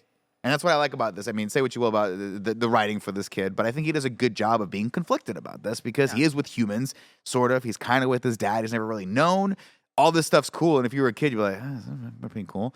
And so he doesn't really know what he's getting himself into, unfortunately. He will figure that out later. Meanwhile, Yeah, I didn't mean to be like too mean on him. No, I no, feel no. like there were some moments where I just didn't love his line delivery, but like I think throughout the movie, whenever he's playing angry, conflicted kid, I think he's great. I think he does a great job. There was just some moments where it's little lines here and there, like ooh, yeah, well, that's the writing. yeah. More so than anything else. Meanwhile, the Sullys just going through sleet and snow, just like the United States Postal Service, just to get out to this cool island Exactly like that. that takes Quaritch about 15 minutes to get out to. But they're riding their dragons out there All these for flying 5 days sequences, straight. amazing. Yeah. They land Incredible. and they meet with the leader of this cool tribe, whose name I forgot. But the actor's name. But before they leave, though, when they're like back in their home base in their little home, and they're kind of debating on whether to leave or not, there's just like a floating rock in their little like chill spot. And I was like, man, that looks so good. Like all of this looks amazing, Push the dude. rock. And anytime that they were in these sort of softer moments where they use like real like good mood lighting, and maybe it isn't outside or anything super drastic with action, like there's nothing crazy happening. When it's just two Na'vi talking to each other in a sort of dimly lit area with like a nice kind of rim light, Dude. it's the most impressive shit I've ever seen. And I love that James Cameron's like, all right, fuck it. Here, the eclipse works a little different. How does it work? It just makes everything look dope as Yeah, shit. yeah. Constantly. And Andy turned to me and he was like, "Hey, what, did I miss the significance of the eclipse? Like, what happens?" And I was like, "Oh, it's pitch black now. It just black. makes The animals Vin come out Diesel and start comes killing out. everyone." Can we talk about Zoe Saldana for a second? Absolutely. Can. Always. I don't know if I haven't talked to any of you guys about this. You hate I her? thought she was terrible. Oh, in this. really? I Really? liked her. Oh. Because liked her. I feel like they didn't give her really any except for the last like kind of part where she gets really cool. All she does in this movie is cry, and I feel like they don't really give her like anything to do other than cry. Yeah, the John Boyega sort of like just yelling and crying and stuff. Yeah. But I did like all of the moments where she is like I think some of my favorite moments in the movie are her being the protective mother and wife. And like, don't stand down to these fucking guys, Jake Sully. Like and he's like, no, come on, we're in their place. We can't like be this way. I love those moments where it's just husband and wife kind of having to deal with each other. I loved every single one of those moments. I just wish that they doubled down on the humor a bit more, because there were some moments in this movie that you're supposed to maybe laugh at, and I was like, oh, that didn't really hit for me. But I thought she was great. I do see what you're saying though, but I think it maybe exacerbated a bit because we just saw her crying over her homeland in part 1 last week, and then we're That's all seeing she that does a in lot this here again. Yeah. Well, also, let's be honest, like Jake Sully and Natiri, like they're not the main characters. It's the kids Yeah. that we're really focusing on. I think a lot of the focus of that and a lot of the emotional journey we're on is with them. And so she's just sort of reacting to that, unfortunately. And like, to be honest, the Jake Sully character for me is kind of one-dimensional as well. Yeah. So I think I was way more interested in the dynamic of the brothers, obviously, because I have an older brother who we all know. And then the Grace character I thought was the most fascinating aspect of this whole thing, which, Oh, yeah. of course, Avatar 3 is going to be probably all about that. And like them figuring out that she can control the world and be like, we got to grab her next or whatever, take her to the blue machine, pull some images out of that, or green machine rather. And then the way of the Fire Nation attacks. Everything changed that day. and then they're like, we got to go hang out with the horse people now. And it's like, hi, I'm a horse guy. Played I by love The all Rock. the animals, man. All the Pokemonization of it all. It's like, this is so. So Let's cool. like, So every badass. movie just introduce a new thing for us to like put my little hair penis in. You know? You gotta just connect, right? And when you just see those animals, like, ooh, fuck, that's a thick hair penis. they do have sort of like a it's a painful Guys, reaction. let's not talk about it. Let's just move past it. And Their eyes until go they back in tell their us head the with, like, official that canon perfect blend of pain and they're out. pleasure. Oh, I hate this. Anyhow, they head out to the Sea People and they meet with the King, who's played by Cliff Curtis. And if you don't know Cliff Curtis, he's an awesome actor. He was in Fear the Walking Dead, and then the first time I saw him, he was the head of the gang in Training Day. Wait. He was fucking terrifying. Is he the cool dude in Fear the Walking Dead? Like from season 1 at least? I think so. What did you say his name was? Cliff? Cliff Curtis. Cliff Curtis. You'll know him when you see him. He's been in a ton of stuff. Nah, Great. not who I'm thinking about. Oh, yeah. Oh, he's the main the main dad. He was the from main guy in Fear the season 1. Okay, cool. His wife, I believe, is him. yeah. He's awesome. There was I think he something was in a Die about Hard movie, the too. wife that I really wanted to paint her like one of my French. You got to girls. paint her like a French girl. Yeah. Listen, I'll tell you right now, paint her like a French girl. Yeah, It's Kate I'm gonna do Winslet. it. Well, I love Kate motherfucking Winslet, which I didn't know until we saw the credits, and I was like, "Who's Kate Winslet?" And then I was like, we were looking it up, and I was like, "Oh my god, it was Yeah. like the pregnant mom." Like, Yeah. that's wild. Yeah, the whole time I knew that obviously she played a main role because there was maybe a morning show we did where we talked about sort of like little news coming out of the making of Avatar. in And 2015. yeah, or maybe it was like, I don't know, a stream or something like that. But we had read that she was able to hold her breath for over 5 minutes. yeah. Wait, Kate Winslet? Kate was? Yeah. Winslet. It's cool. In these, like, because they were filming underwater, and like she was the one who was able to hold her breath for over 5 minutes, and that like it made the news, and for a reason, because that's incredible. That's like some Do you- Navy SEAL shit, right? yeah. Do you think James Cameron was like training her during Titanic of like, listen, in like 20 years we're gonna make another movie, and you just really need Don't to be like worth hone it. this Yeah. skill? No, he really likes to let his actors drown a little. Yeah, it was a brutal shoot, Titanic. I'm sure Kate Winslet was like, I'll work Oh no, with I you was in joking about the abyss. 2 decades. Oh, yeah. Well, And that him was nearly true as well. killing what's his face. Fun fact, I don't know if you didn't bring it up, though. The voice of the whale, Leonardo DiCaprio. Oh. Yeah. Oh. No, Wow. I'm kidding. Gee, I thought it was real. What? yeah. Yeah, they got him back for the Billy Zane's in there. somewhere. I have a child. Anyway, Can they you go out, imagine if he would have been the one that was Spider's dad? they go out to the Sea People and they're like, we need refuge. We're asking for that. And he's like, all right, man, but you guys you're gonna bring this war to us? And they're like, nah, no way. And he's like, oh, I think you will. In about 45 minutes, you're gonna bring that war to our doorstep. But The bigger concern, of course, is that they're not sea people, they're forest people. And they don't know shit about the sea. They can't swim. They don't have the cool dolphin or the cool flipper tails. They don't have the webbed hands. They're just totally going to be, they have to figure this out. To which Jake Sully's like, listen, we're going to have to work hard. You guys are going to have to figure this out. We'll keep up. Don't worry. And we get the training montage of all the kids yeah. not being able to hold their breath, except Grace, who is just always in touch with everything around her. And we learn subtly and slowly that she actually can sort of convene with all of these things in a very, very different way than any of the other Na'vi, which I think is, in my opinion, the coolest part of this whole movie. That thread for me I was absolutely fascinated by that, not the least of which is because Sigourney Weaver's fucking rad. Of course, the other kids having some difficulty figuring each other out. They get in fights all the time, to which Jake Sully's like, dude, they're going to kick us out. We have nowhere else to go. We got to live with those fucking horse people, and I don't want to live with those people. Yeah. They suck. The mountain people suck. Aren't So they you got to the make mountain nice. people? What's that? Aren't they the They're mountain forest people? people. Oh, They're they're forest forest people. people. Well, they're also floating mountain people.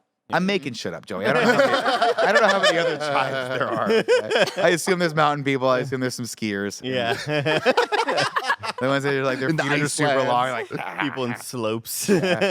Of course, the family's all trying to figure this out. They eventually fall in love with the ocean, as do we, because we're seeing all this incredible imagery. I just picture like Navi with giant like ski-like feet. Yeah. It's just like really inconvenient to walk around. It's Like summertime just sucks for that. I think this is like an incredibly special sequence that we sit in for a long time, like we've talked about, where in the last couple of years, we've seen underwater used a fair amount of times in movies, like most recently with Wakanda Forever. We saw Aquaman a couple of years ago. Very different takes on what underwater kingdoms can look like and just underwater in general. I really appreciated this movie's use of, like Andy was saying earlier, it's not underwater Atlantis type stuff. It's more just like just a little bit underwater and then like above the water as well, and like playing with that. And the Banshee designs or whatever they're called in this, the whatever the variant of them here, where they like use their tails in the water. It's like just such cool choices that like just make it all feel a lot more real. And something I was talking about with G on the drive home is like this movie to me is one of those ones where the moment you try to outthink the movie, like you're gonna lose and you're not gonna enjoy it. You Right. kind of just need to like just understand that a lot of the stuff is one dimensional, but those one dimensions add up to emotion and add up to it kind of all working. And I think that these bits here of the kids learning the water instead of it being Jake necessarily, but also dealing with each other, dealing with the other kids, like all of it, it feels very authentic. And to me, feels like really good storytelling. Really basic, really simple, but really effective storytelling. the parts where they were walking around in their canopies when they just arrived there, and they're kind of the kids are like it's kind of like a bouncing, almost like hammock type material, and then the little banshees are kind of like popping out of the water. Like mark that as like number 2 out of 45, where I'm going like, God damn, dude, this is unbelievably good looking. Of course, this all leads to a point where Grace is looking at some sand, and they're like, wow, this girl's weird as fucking shit. weird. so they Big rightfully Harry like, Potter, Luna Lovegood vibe. yeah, not rightfully, but they pick on her, unfortunately, and the older brothers step up and just start knocking people around, and they get into a fight. To which Jake Sully's like, look, dude, we talked about this. You got to go make good with this kid. And he's like, he's an asshole. And he's like, I don't care. We're in their house. This is the last place we can go. Go make good. And of course, what do the kids do? They're like, oh yeah, no problem. Come hang out with us outside.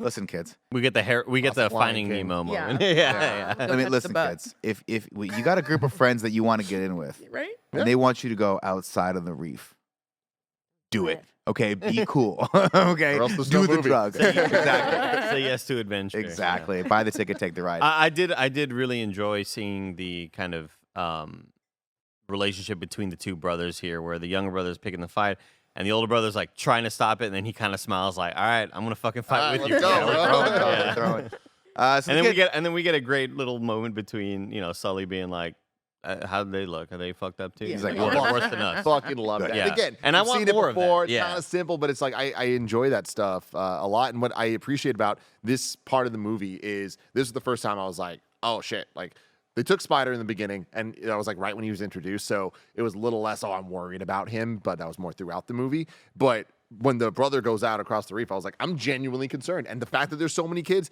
any of them could have died. And like Yeah. I think that they did a good job of having that many kids, which by doing that made me care about all of them more, because I actually was like, oh, they're all disposable, but you didn't know how it was going to go.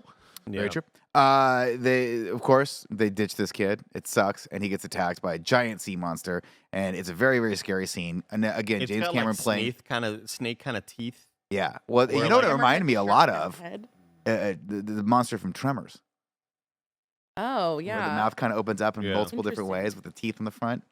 Was James it like Cameron. a tripod kind of tooth? Yeah, situation? kind of three Yeah. teeth kind of opening up like that. Kind Yeah. of situation. A little Predator-esque almost too. Then we get a how's this for classic it? Little Mermaid sequence. Yeah, of it was- chasing through, busting through all the shit. Yeah. James Cameron, of course, a master of playing with that tension that comes with people having to hold their breath, and that's always scary because he's hiding there for a second. You're like, it's coming, then he starts and to, like, the This jump, was a straight jump up Sonic scares the are Hedgehog loud, moment, bro. man. Yeah, when he's like drowning, I was like, this motherfucker's done. yeah, he's Yeah. done. Of course, he goes up and he's saved by this big whale species who saves him, and they become friends. And he's like, "Yo, I need you to take this little thing out of my wing." And he's like, "Oh, I get it." And he goes down there and twists it off and takes it off. And then he's like, "I'm gonna use this cool underwater sign language that we have to communicate with one another, to communicate with you." And the whale just like telepathically inputs signals into his head, or apparently he speaks whale. I don't know. They I didn't really talk. laughed hysterically when this happened. We when heard he you, was Ken. like, Everyone heard you, Kevin. I mean, Yeah. it was so dumb. Like there was no way to for me to know that the whales were smart. Later they explain it. Right. Should have had that scene first. But he's like, "Hey whale, tell me about your like what's He's- wrong." It's painful. It's too painful. It's too painful. That's That's what what he the says. whale said. Oh, okay. Well, they become friends, and he goes back and tells everyone about that. And they're like, "You can't be friends with that guy. He's an outcast from his species." We're like, "Are we really going to talk about this?" We're like, "Yeah, we sure are." For the next 30 minutes, let's talk about the whales, ladies and gentlemen. They're a highly advanced species, smarter than anything else on the planet. Similar to, that's right, Tim, the dolphins from The Hitchhiker's Guide to the Galaxy. You remember that? Do you think you were going to get that reference today? No. Well, let's talk about these whales for 30 more minutes. They come and go with the seasons, and they come and they're basically like spirit friends of the sea people. The queen of the sea people, of course, played by Kate Winslet, is like homies with this other person, and she just had a kid. Like, oh my god, your kid's so Little great to pick baby up." in the water is so Little baby. cute. But all of So these cute. whales outcast the other whale because he killed. And they don't kill anymore. They used to be a warring species back in the day, and they were like, "This is going to be our end." And so they're like, "We're no more killing, no more even killing in self-defense." Important note. So that's why they keep getting hunted by the hunters that we're going to see a little bit later. But they've outcast this one guy. We don't know why yet. We don't know why. And then of course the kid's like, he tells everyone like, "You can't hang out with him. We have to ban his shoe if you hang out with him." And he's like, "No, you guys don't understand. Like, he's a pretty cool guy." They're like, "No, he's a killer." He's a pretty cool dude. He's man. chill as fuck. Right. Yeah. He's He Was bought no me one- beer. Was no one blown away that these whales could communicate somehow? Look, They no, all And communicate yeah. somehow, subtitles, though. subtitles. no, do but they? The whole I will part say of the that first movie. the birds don't. I will say it would have been a lot less weird had at any other moment an animal make a noise and a subtitle pop up.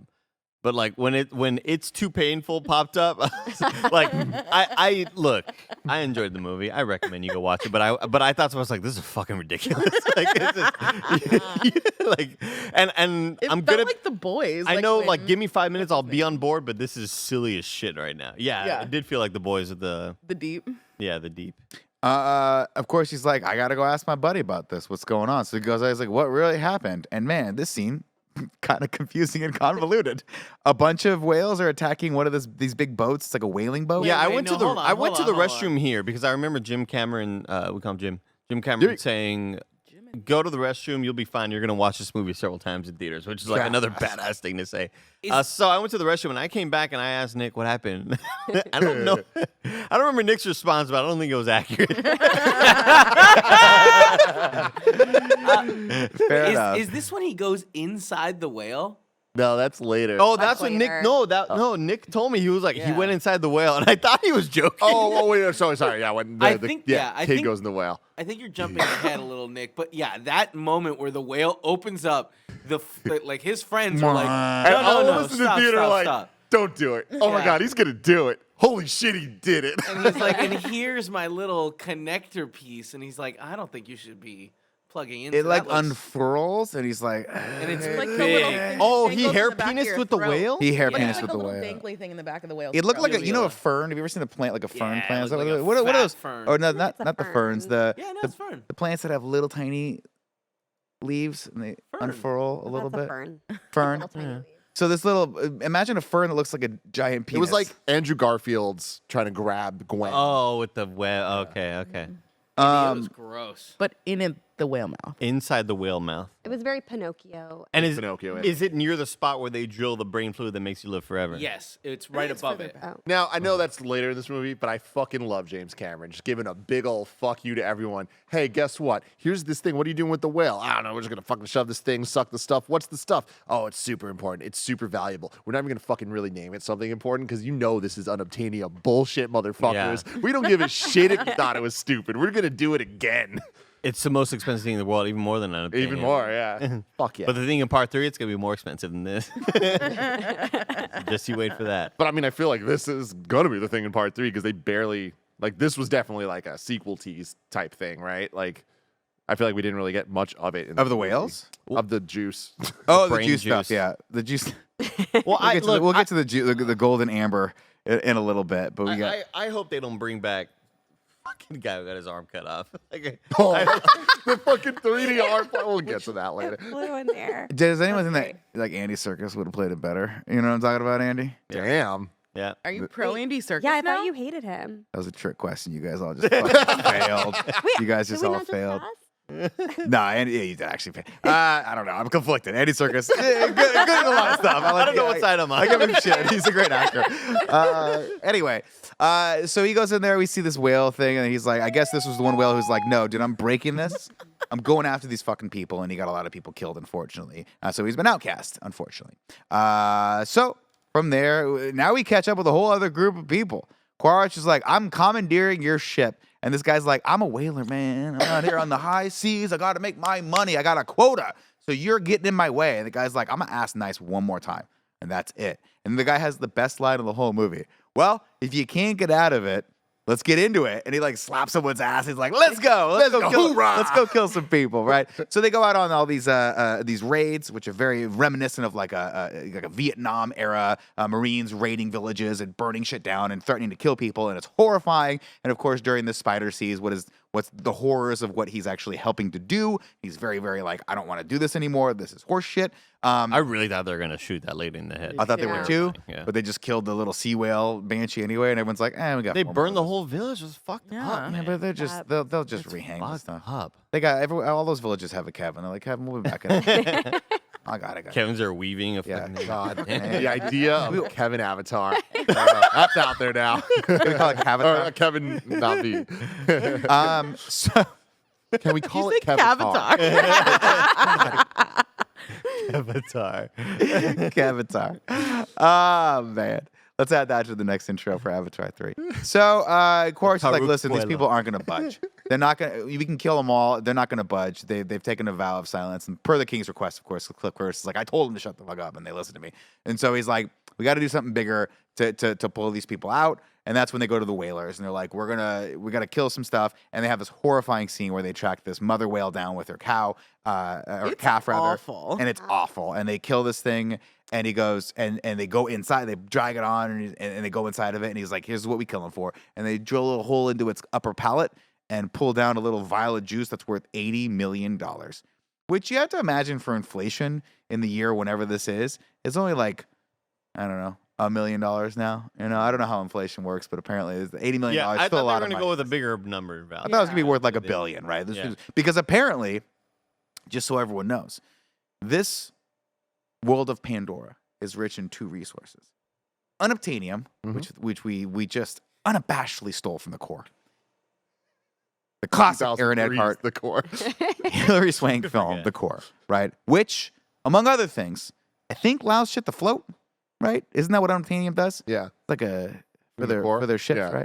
right? And two, these whales have amber juice, and this golden juice, immortality. It Hell grants yeah. immortality, Gia. That's valuable. I got the juice. There's a lot of stuff going on in this. A lot of double mumbo jumbo where I was like, we're just going to gloss over the fact that these people can live forever now. Because I'd be like this. Let's put a little bit on my gums. Let me live. Let me be the ripe old age of 35 for the rest of my life, right? Yeah. So Yeah. a lot of questions here. Like, I think the casting with these two bad guys, terrible. I love Jermaine Clement. I do too. I don't know He why was they- not good. Why Told they make him him to- American? I don't know why they said keep your American accent when the other guy was Aussie. So like I figured a guy with a New Zealand accent would have worked. Jermaine Clement is just so miscast in this. Bizarre. Awful. All of this is just terrible. I hate these two villains. We spend way too much time with them. And if it was a minute long of them being on screen, it would have been too much time. Like, they are such a waste. When he's They could have cast so many people that could have been good in this role and would have made me, like, I really feel like this whole part of the movie brings this movie down to, like, a 4 out of 5 for me. Because it's just so unenjoyable for me. I wish that it was, like, a Giovanna Ribisi type. Like, bring Sam Rockwell. Let Justin Hammer be the bad Sam guy. You Rockwell know what I would be so mean? fun. But Andy turned to me at one point. So there's a moment in this movie that I'm like, wow, that's actually bad. It's very bad. It's probably the worst thing I've ever seen in a James Cameron movie. Where the whale grabs the harpoon line and goes underneath the water and starts lassoing it because apparently they're highly evolved and when they want to fight back, they're fucking sea badasses, right? And Jermaine Clement looks over at the bad guy and goes, who's got the harpoon now? While the thing's about to fucking kill them. fly into the air and kill Yeah. them. Which I'm like, What? it's such a tonally terrible line delivery. And then he has another one right afterward. You're like, cut it out. Cut that out. I did think it was pretty amusing. I agree with everything you're saying, but just Thank you, Gia. in one note of defense, I do think it was pretty amusing that Jermaine just had utter visible contempt for the other dude. Like, I thought that could have been funny. Could have been cool. Yeah. Could have been awesome. Could have been its own story, right? It Right. could have been like, it could have been very much that dynamic between, if you're just going back to the abyss. Could have joined the scientist crew. You know? Right. Yeah. I mean, that's what I'm saying, right? There's potential. Cameron's great at saying, like, hey, we're going to put these diametrically opposed people in, and then, like, there's always a group of scientists who are, like, altruistic, trying to figure something out, and then a group of corporate people that are trying to come in and BB capitalize Wong off of it, right? coming in. You got Paul Reiser from Aliens, right? You've got Michael Biehn Throw from Vincent D'Onofrio The in Abyss, there. right? You know? Why Oh, not? he would have been so fun. He would have been great. But this was, Maybe. I just think, one or two more characters that we just didn't need. We didn't need there to be a character there who's like, hey, audience, just so you know, this is bad. We got it, right? We love these whales. Younger kids like, this is my only friend in the world is a whale. So we love these things. We didn't need, it's a shockingly horrifying scene. We don't need another character there to tell us that. Well, I don't care about what the scene showed. Like, I think it's fine that they show this shit. It's depressing and really, really fucked up. It's just more of like the characters doing it that made me care less. Well, because it dumbs down the tension of it, right? When you have a character that's there who's supposed to be the moral compass for the audience, right? In case you didn't freaking know that killing animals is bad. He goes, hey, this is bad. I'm only doing this for the research. But when he's bad, you're like, oh, well, I don't know. They're cannon fodder, man. It was Yeah. all just like set up to have them die in a cool way, and I fucking loved it. They're characters that I despised on camera, and then when they died and one of them got their arm ripped off, I cheered fucking loudly. But Jared, I don't Watching think the you're supposed to movie. despise the Jermaine Clement character. I think he's supposed to be a character that's sympathetic, right? I think he should have been like, I'm going to be the one that smashed the controls and pushed the thing into the thing, right? Because these fucking guys suck, and I'm so torn by this because it's similar to like almost the Dr. Grace character in the beginning, where he's like, I'm just here to do research, and this is a necessary evil in order to do that. And you kind of sympathize with that, but the characters. I wouldn't go that There- far. I don't know. I'd say there are some characters in movies that I'm happy get killed off because I think they're that bad I don't want to see them anymore. And there are characters like Homelander that you love to despise. Yeah. And because they are so despicable and they have such good characterization and great screen presence. And I feel like these dudes had nothing, like no boxes were checked. You know, put in Cross from Ant-Man, I feel like I would have enjoyed him more. That's Shut up, crazy. That's a Andy. crazy. Wow, that thing is by a me. crazy Andy Yeah. Cortez take. Andy Cortez hates Darren Cross and Ant-Man. Man, for all the right and wrong reasons. I also take back my Vincent D'Onofrio endorsement from you, Tim, because he was terrible in Jurassic World. He was fantastic he was exactly what we wanted from this in Jurassic World. I kind I of feel forgot like it. He was great. He was Didn't like we- eating did it we all not up. Yeah, hate but he him? was also so We good at loved Men him in because Black. he was like so he was Criminal perfectly the Intent, bad guy who He was a very cartoony bad guy for sure. Yeah, but like, Maybe- yeah, I would have enjoyed him a lot more here for sure. Maybe I'm looking for a misremembering. cat. A pet cat. A cat. Means the world to me. Remember, Andy's like, sugar in water. It's a shame that we've never done that. I'm blatant. I'll dress Andy up as Vincent D'Onofrio right now. No What further. does that mean? I don't even know. I didn't hear what continue Joey with the said. I plot, just took a Nick. jump. I just took a jump into it. Sorry, Joe. Not what I. Not What did you remotely say? What close. did I you said say? it's a disservice that we've never done that series. We've Man. never Oh done that. yeah. Well, they'll do another one I'll eventually. dress up Andy like Vincent D'Onofrio right now. Which one do you think he'd dress you up as? Do you think it's Men in Black? Do you think you'd get to be Kingpin? Like, am I wearing the Vincent D'Onofrio like body like skin suit from? Men in He's Black? like 7 feet tall. I don't know. Now we're gonna have to put you on stilts. Anyway, they kill the whale and they leave. He's like, "Hey, we're gonna take all the little floaties off." He's like, "No, leave it. I want them to know it's us because I want them to come." And they do, and it's a very gripping scene where Kate Winslet is like has to cry over her friend who waited so many seasons to have her child, and the kid. The most fucking sad thing in this whole movie is that the son dies too next to the mom because he doesn't have the resources not to. I guess I don't know, but it's really really sad. Fucking crab It robots was are really cool. sad. I also laughed really hard. I'm sorry. Because Kate Winslet's delivery of some of those lines, I Damn, Joe's did cold not as think that ice. they Yeah. were. There You was just don't like the Navi You're performances. You're heartless, yeah. I know. There was something about the way, and I know that they had set up it with was like the super whales dramatic. write songs or whatever like that, but the way she said it, I felt really bad because I was the only one laughing at it. But Joey, I laughed with you. Thank you. And yeah, the line of like, she wrote the most beautiful songs. I like, thought it was all right. super funny. I don't. Yeah, Kate Winslet didn't really do it for me either.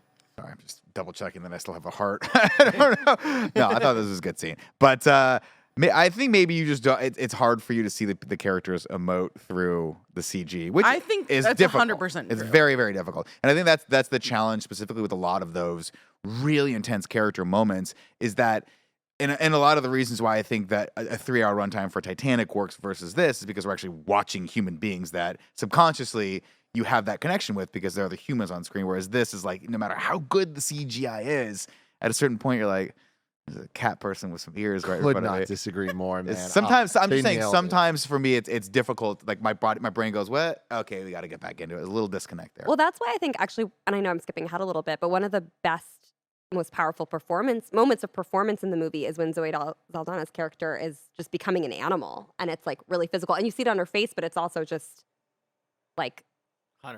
Yeah. emoting from her Feral body and- and feral, yeah. and I mean, that was like I- quite a good performance. In that moment, like I was actually scared for Spider that she was gonna be so blind and Totally. full of hatred. That And you she see was that on just his gonna- performance. Yeah, and Oh, his yeah, performance absolutely. was really excellent too. yeah. That was a gripping moment. and some Would have solid thought they acting. had a little bit of a moment after that together. Yeah. Would have thought she'd With have the been like, sequel "Hey, before. sorry about that whole permanent scar on your chest thing now that I gave Yeah, you," and that him was being like, disturbing. "I am terrified of you now." Yeah. But they were just like, Well, "We're we cool." also got hints at the beginning. She never felt like he was part of the crew. Oh, you Like think he's so? an outsider, doesn't belong here. Just would have loved to have seen one moment where he was like, "Hey, So we have unfinished business." So what We'll just happened put it back that there? way. We like Be was that cool, real? or would you have Like, killed me? go- Like I don't Did know. you mean it? And she's like, Yeah. come on. But don't you also think that sort of drove him even more so to save his dad in I that think so. moment because Yeah. he was being driven sort of Definitely. away from the family that I- he had up until that point. I absolutely hated one of the last lines of "a son for a son," and it's like, get the fuck out Oh, of that here! was like, terrible. I don't. hated Why? How that. could you say that? That was a terrible How That line. was could you fun. say that? Fucking awesome. So we're not quite there yet, though. We still got about an hour and 15 minutes left of this movie, including what I think is going into the most interesting and stunning aspect of it, which is the war sequence where they have to assault this big ship. They get everyone together, and he's like, "Look, man, I got your kids here." I forget how he gets the kids. I think Because they trap the they trapped him. friend outcast whale. that's Yeah. right. Right.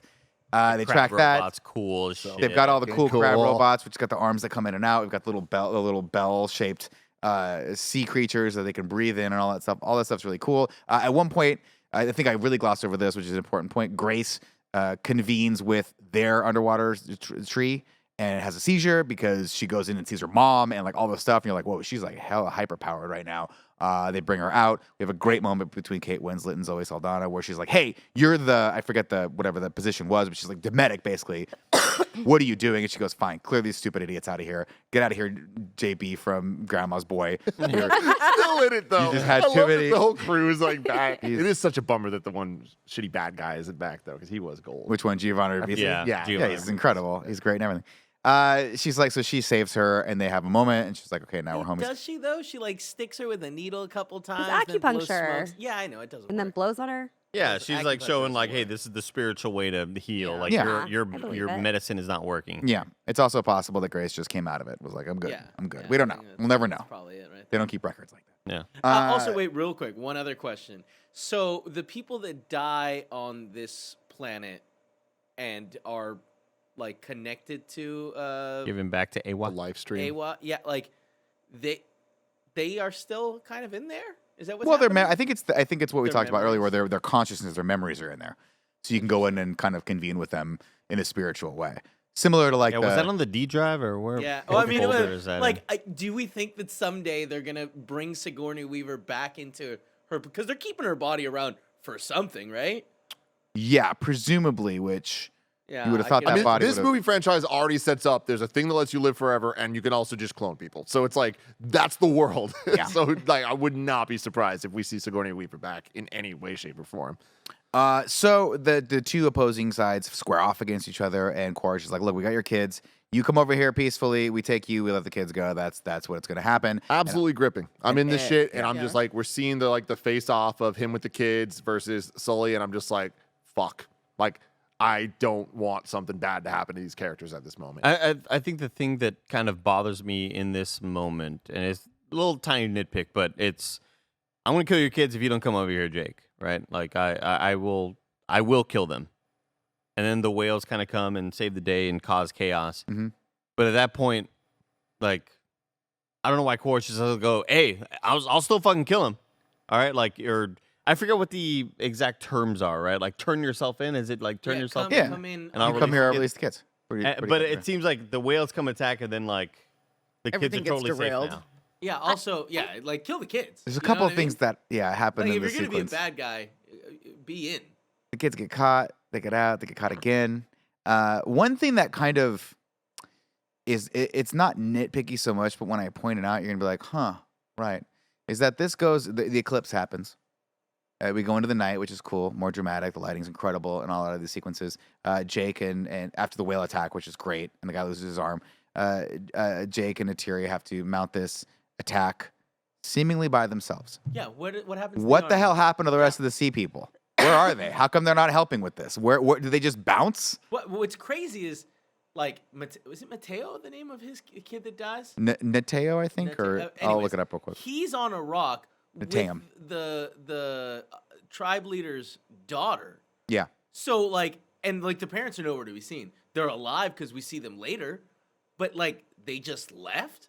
Doesn't make any sense. it's a very Yeah. big, unfortunate plot hole for me because while they were midway through the sequence where they're like squaring off, obviously it's more better for tension when it's like 2v2, not 30 versus 1. But I was like, I would probably call that guy afterward, and be like, "Yo, what happened to you? Like, where were you, man? I lost Where the was kid. the My son?" son died. Like, what the literal hell happened there?" But I guess they had other stuff. I don't know. There's no explanation for it unless I missed it. And again, comments. Let me know in the comments below. I won't look at you. I do also just want to call out all of this in the daytime before the eclipse hits.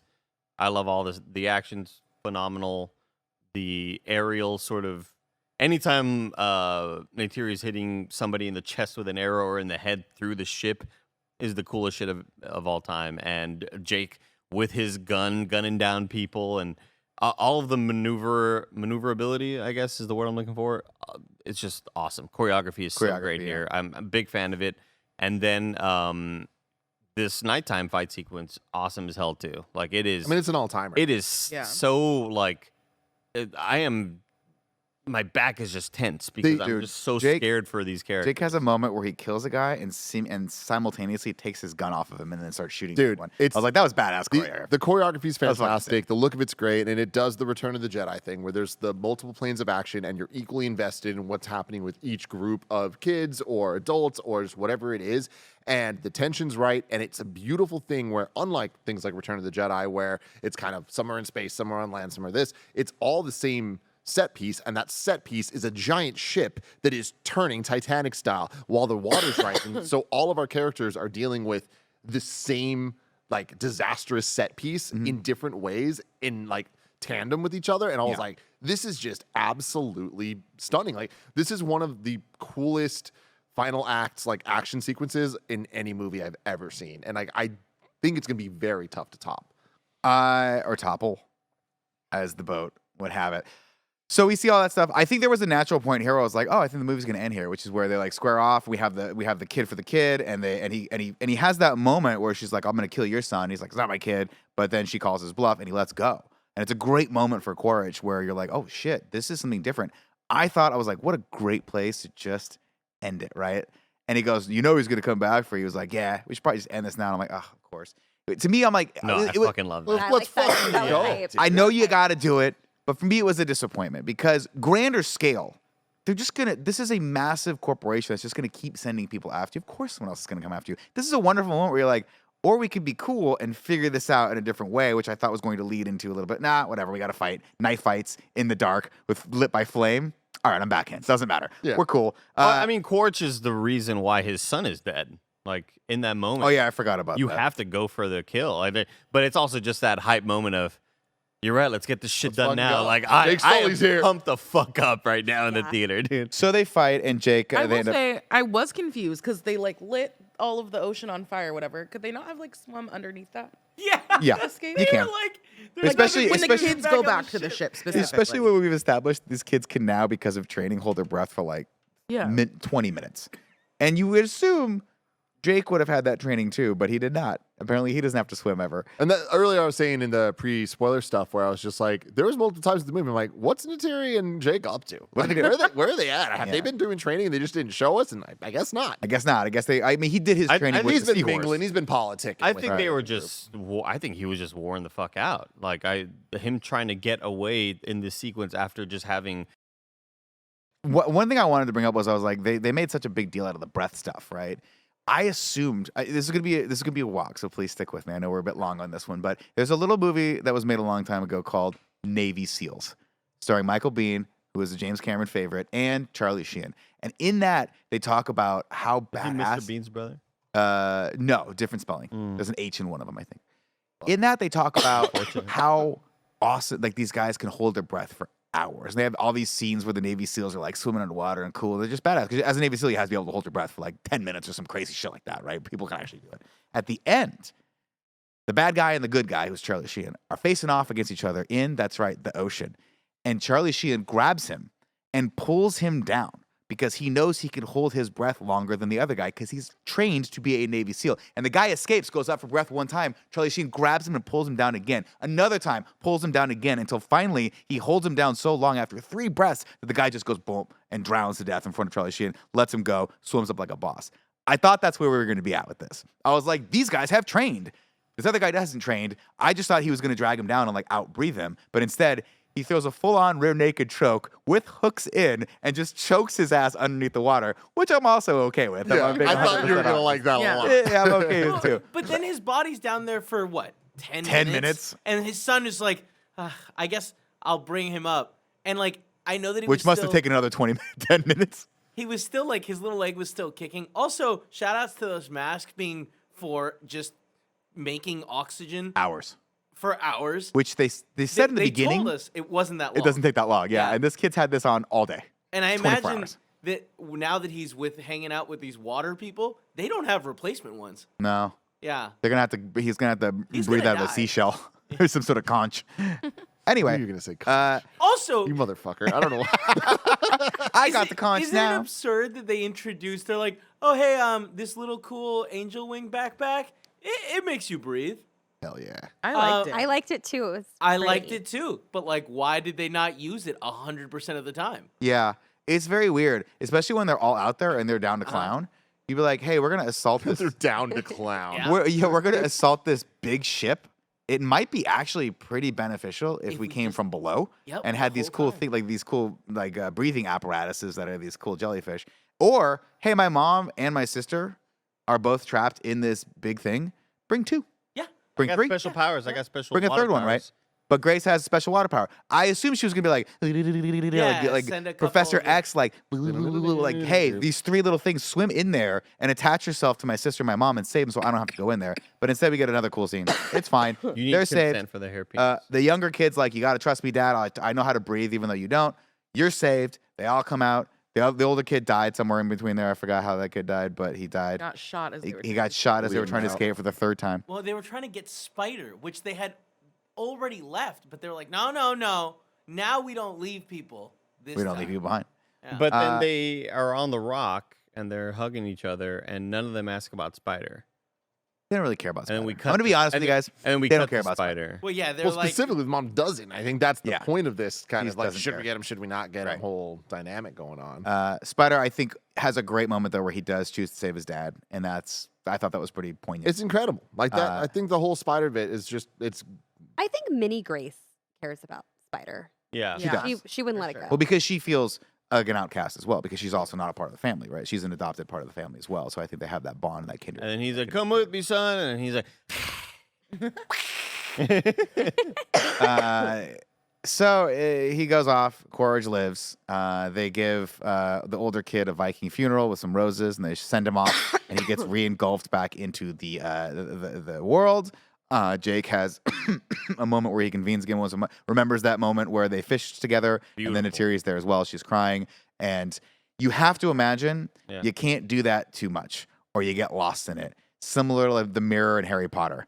Where they're like people, what was it that Dumbledore said? Like, greater people than you have lost their mind staring into this mirror. Like, I'd be like, once a year we can go talk to the kid, but after that we got to live our life. I feel like it's almost like being an Avatar. He's like, I don't know what the real life is anymore. Exactly. Now I'm just stuck in this mirror world talking to my son. This moment was beautiful. I thought it was impeccably acted, and it's bringing on the waterworks, man. And then This is a crying moment Whatever. for you, Gia. It actually wasn't. I had 2 crying moments when the son died. Sobbed very hard, and then when they all got back together on a family, and they were like on the Titanic door thing, and they're all coming together, and they're like Sully stick together. But then there was a missing Sully who had died. That really got me, where it was like a missing puzzle piece, which is sort of why I thought it worked to have so many disposable kids. and then Jake is like, been through a lot together, so they stick together. But the one thing I learned is the thing that Nick knew 20 minutes into this movie. You can't run from the sky people, because we already knew that from Avatar 1. That's right, Gia. You passed the test. And he goes like this, and now we got to take the fight to them. Eyes open. And you're like, oh. And then it goes, Avatar. We're making our stand. The shape of water, which I'm like, or whatever. It's the way of water. way of water. Right? It's always a little bit of a risk ending the movie with the title.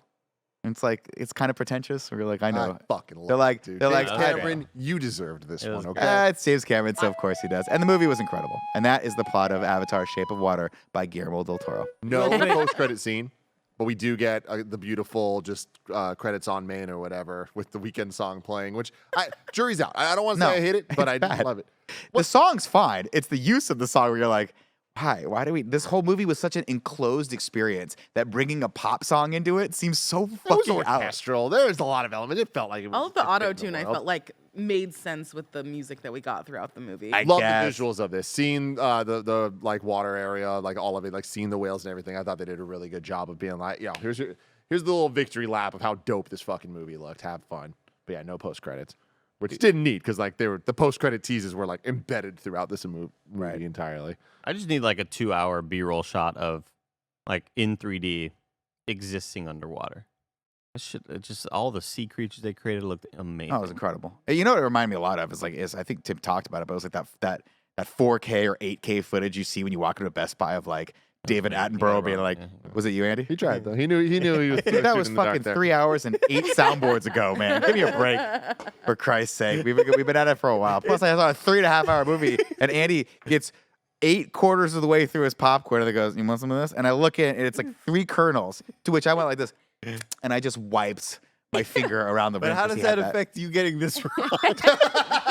I'm tired. That's what I'm talking about. I did forget the part of the movie where we were sitting behind Andy and Nick, and Andy just like shoots his hand up with a bag of Nerds clusters and waves it around. I was like, and what I the- assumed that was you asking us if we wanted Kevin was them. gonna grab him. I also I want thought to about bring to attention the shade that Kevin and Joey threw at me and Andy for not saving them a seat. Yeah, it's fucked Despite up. the fact that there were 2 empty seats that we were saving for them right next to us. No, there was. But there there was was 100% 2 were. seats There right was next to one- us. Right But next then there to was us. also there's 6 of us. everywhere.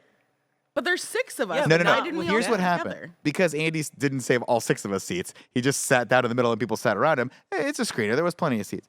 But Joey and Kevin come in and they go like this. They didn't even save us seats. And then Joey goes, and I hear Joey whisper, "Do you want to sit in this row?" And Kevin goes, "No, I don't want to sit in that fucking row. I want to sit 1 row up. That's where the better sound is." So they sit up there, and then as they sit down, they're like, "Didn't even save us seats." And, The shit and friends. meanwhile, they were sitting right behind Right the 2 behind us. empty seats Yes. that are next to us. Right behind the 2 empty seats. Listen, if we're not all gonna sit together, then we have to Best be seats. apart. Best That's seats. how Well, it works. because like here's the thing: you go to these screeners, and there's always like several people going alone, right? So there's Yeah, they're one dude journalists. right in the middle. The row above that, one dude right in the middle. I'm like, man, all the middle perfect spots are Taken. taken. Middle dudes. I'm gonna sit kind of next to this dude, but this seat next to me has like butter on the chair. Hopefully Nick cleans that when he comes, and he sure did. I did. Great job. And I yeah. cleaned it because I was like, if I sit here, then we'll have the 2 empty seats over there because I am a great friend / Yeah. coworker. And I scrubbed that thing too, to the point where the guy next to me was like, you gotta stop doing that, man. That's fucking weird. No. Remember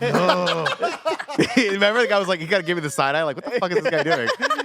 Anyway, that is Avatar, That is The Way of Avatar. Water. So Real Andy, quick, let's get to it. Ragu Bagu. Oh, we're doing that. Oh wow. Oh yeah. Hold on. One sec. Here we go. Oh fuck. Are we doing the thing we do in every show? I don't know. Hold on. Wig it out with fucking Andy. Hold on. Oh, wrong button. One sec. I'm not getting any sound, Kevin. Joey Siggett, I'm not getting any sound. Dun dun dun dun dun. Ragu. Dun dun dun dun dun. Bagu. Bagu. What's up, everybody? Welcome back to Rad Guys Talk did the Bad pedal Guys die? 4 Avatar in Review. That's right. Top on the list, Quaritch and Number Giovanni Ribisi. Yeah. Where do we want to put Quaritch? And I'm Edie Falco. Or do we put the guy missing an arm and bad Jermaine And They Clement? Jermaine bring Clement. it down. They definitely bring it. This is too. Yeah. I also just don't. Well, I don't know. Here's my argument for it. Quaritch, much more well-rounded character in this. Deeper. Has conflict. Shows that conflict well. We feel it. When he lets his son go, I was like, oh, fuck. I didn't know he was going to do that. I think that's kind of cool. I think it's kind of cool as I well. don't think it's enough. I don't think it's definitely enough. not. Like, but- I don't think that the other elements drag it down enough for me, but I think comparing Stephen Lang in the first movie, who is just a bad guy, to this where they try to make him sympathetic, and I think he's an okay sympathetic bad guy. I don't think he's like Thanos. I don't think he's Killmonger. I don't think he's like that. So it's like, I'd go number 1 over 2. Joey. I think it's number 2, fairly easily. This one is less good. Number 2. There it is. There All we right. go. Yeah. Welcome back to Bagu Bagu, guys. Thank you If you're very just much. joining us, we just ranked the Avatar 2 at number 2 for the bad guys in the series. And there you go. There we go. Now it's time to rank Avatar, The Way of Water. Do we put it above or below Avatar 1? I'll start this one off. I said it at the top, but I think that Avatar 1 is personally my preferred movie. Having said that, I can't wait to watch this at least 2 more times. I wouldn't be surprised if it's more. Loved this movie. Had such a great time with it. Can't wait for this to get more of these movies and for them to complete the vision that they've been building here. And I think they did a great job making this a standalone movie, making this a sequel, and making this the start of something new and special. Could not recommend it higher as a theatrical experience. So I would vote number 1. This one's tough for me. I think I enjoy part 1 more just because I think its story is a little bit better told, and I feel like there isn't a whole lot of fat to be cut on part 1, but I think I enjoyed Jake Sully more here in part 2, and I enjoy the visuals a lot more. Obviously, that just comes with better technology, but goddamn, this is just like an experience I will never forget. I would put this above part 1. Joey Noel. I'm also putting this above part 1. I think my biggest gripes with part 1 are the fact that I don't really care about any of the main characters. And they do such a good job about making me care about these kids. And I think the performances were much better. I think it's like a fun group of kids. Even like the Water Tribe's daughter I really liked and stuff like that. And the brothers less so because they're not really in it as You much. think but- Michelle Rodriguez comes back for part 3? I was bummed. Daddy. I was bummed. Trudy. But because of all of that, that addressed most of my issues with part 1. So I think that I vote part 2 is better. Peace.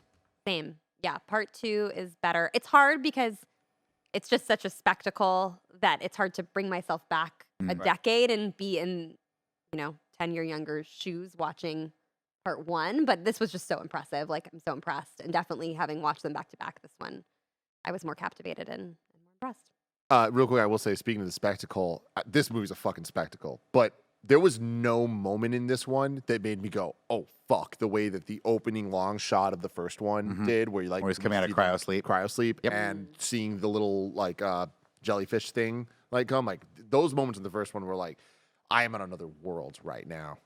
And the gathering of the clans moment, I don't think this movie has any moment that hype and that cool. But Nick, what about you? I would disagree with all of you, unfortunately. I think this movie is a great spectacle, but it's unfortunately more for me like a great tech demo than it is a good piece of storytelling. I think Avatar 1 did it better. I think there are way too many elements in this, including the amber goo that we're all after, and the face off between literally the same two characters we had in the other movie. It just feels like we're rehashing and reusing a lot of plot elements that, unfortunately, given the movie's 3 hour and 12-minute runtime, just bogs the thing down. And I got bored halfway through it. Whereas I think the spectacleness of it is fantastic, and I do stand by the fact that everyone should go out and see this. It's incredible. But I left with the same feeling of, that was a cool piece of technology that I just watched for 2 hours that I did with the first Avatar. I remember leaving the first Avatar being like, that was really awesome, right? I saw a lot of cool, really 3D. Never want to watch it again. And I bet if I watch that in 1080p on my TV screen, it's going to be a lesser of an experience. And I bet this is going to be a lesser of an experience too when I go back and watch it a year from now or 2 years from now when Avatar 3 comes out. So I would put this at number 2. I would have been. I wish I didn't hear or read any reviews going into it, because I really got the idea that this movie has all of the tech and amazing sort of blockbuster, high budget movie stuff that Part 1 had back in the day, but with a lot more substance to the story. And I was just pretty let down by a lot of the storytelling in this movie. So if I had not read any reviews, I would have gone in thinking we're going to get the same shallow story, and I probably would have liked the movie a lot more for it. That being said, I still gave it a 4 out of 5. It's like, I think you have to see this in a theater. Like, if you have 2 functional eyes, maybe 1, no 3D, two functional eyes. Yeah. Amazing movie. That's it. The reviews are out, everybody. But the ranking here goes, me and Nick say Avatar 1 is better than 2, but everyone else says Avatar 2 is better than 1. And therefore, Avatar, The Way of Water, is number 1, and Avatar is number 2. We will return in 2 years for Avatar 3. I forget, there was like a leaked name that they were going for, but I don't remember what it is anymore. Let us know in the comments below what you think Avatar 3 should be called. Nick, do you have a suggestion? Yellow Brain. I was going to say, what time should we come back in 2 years?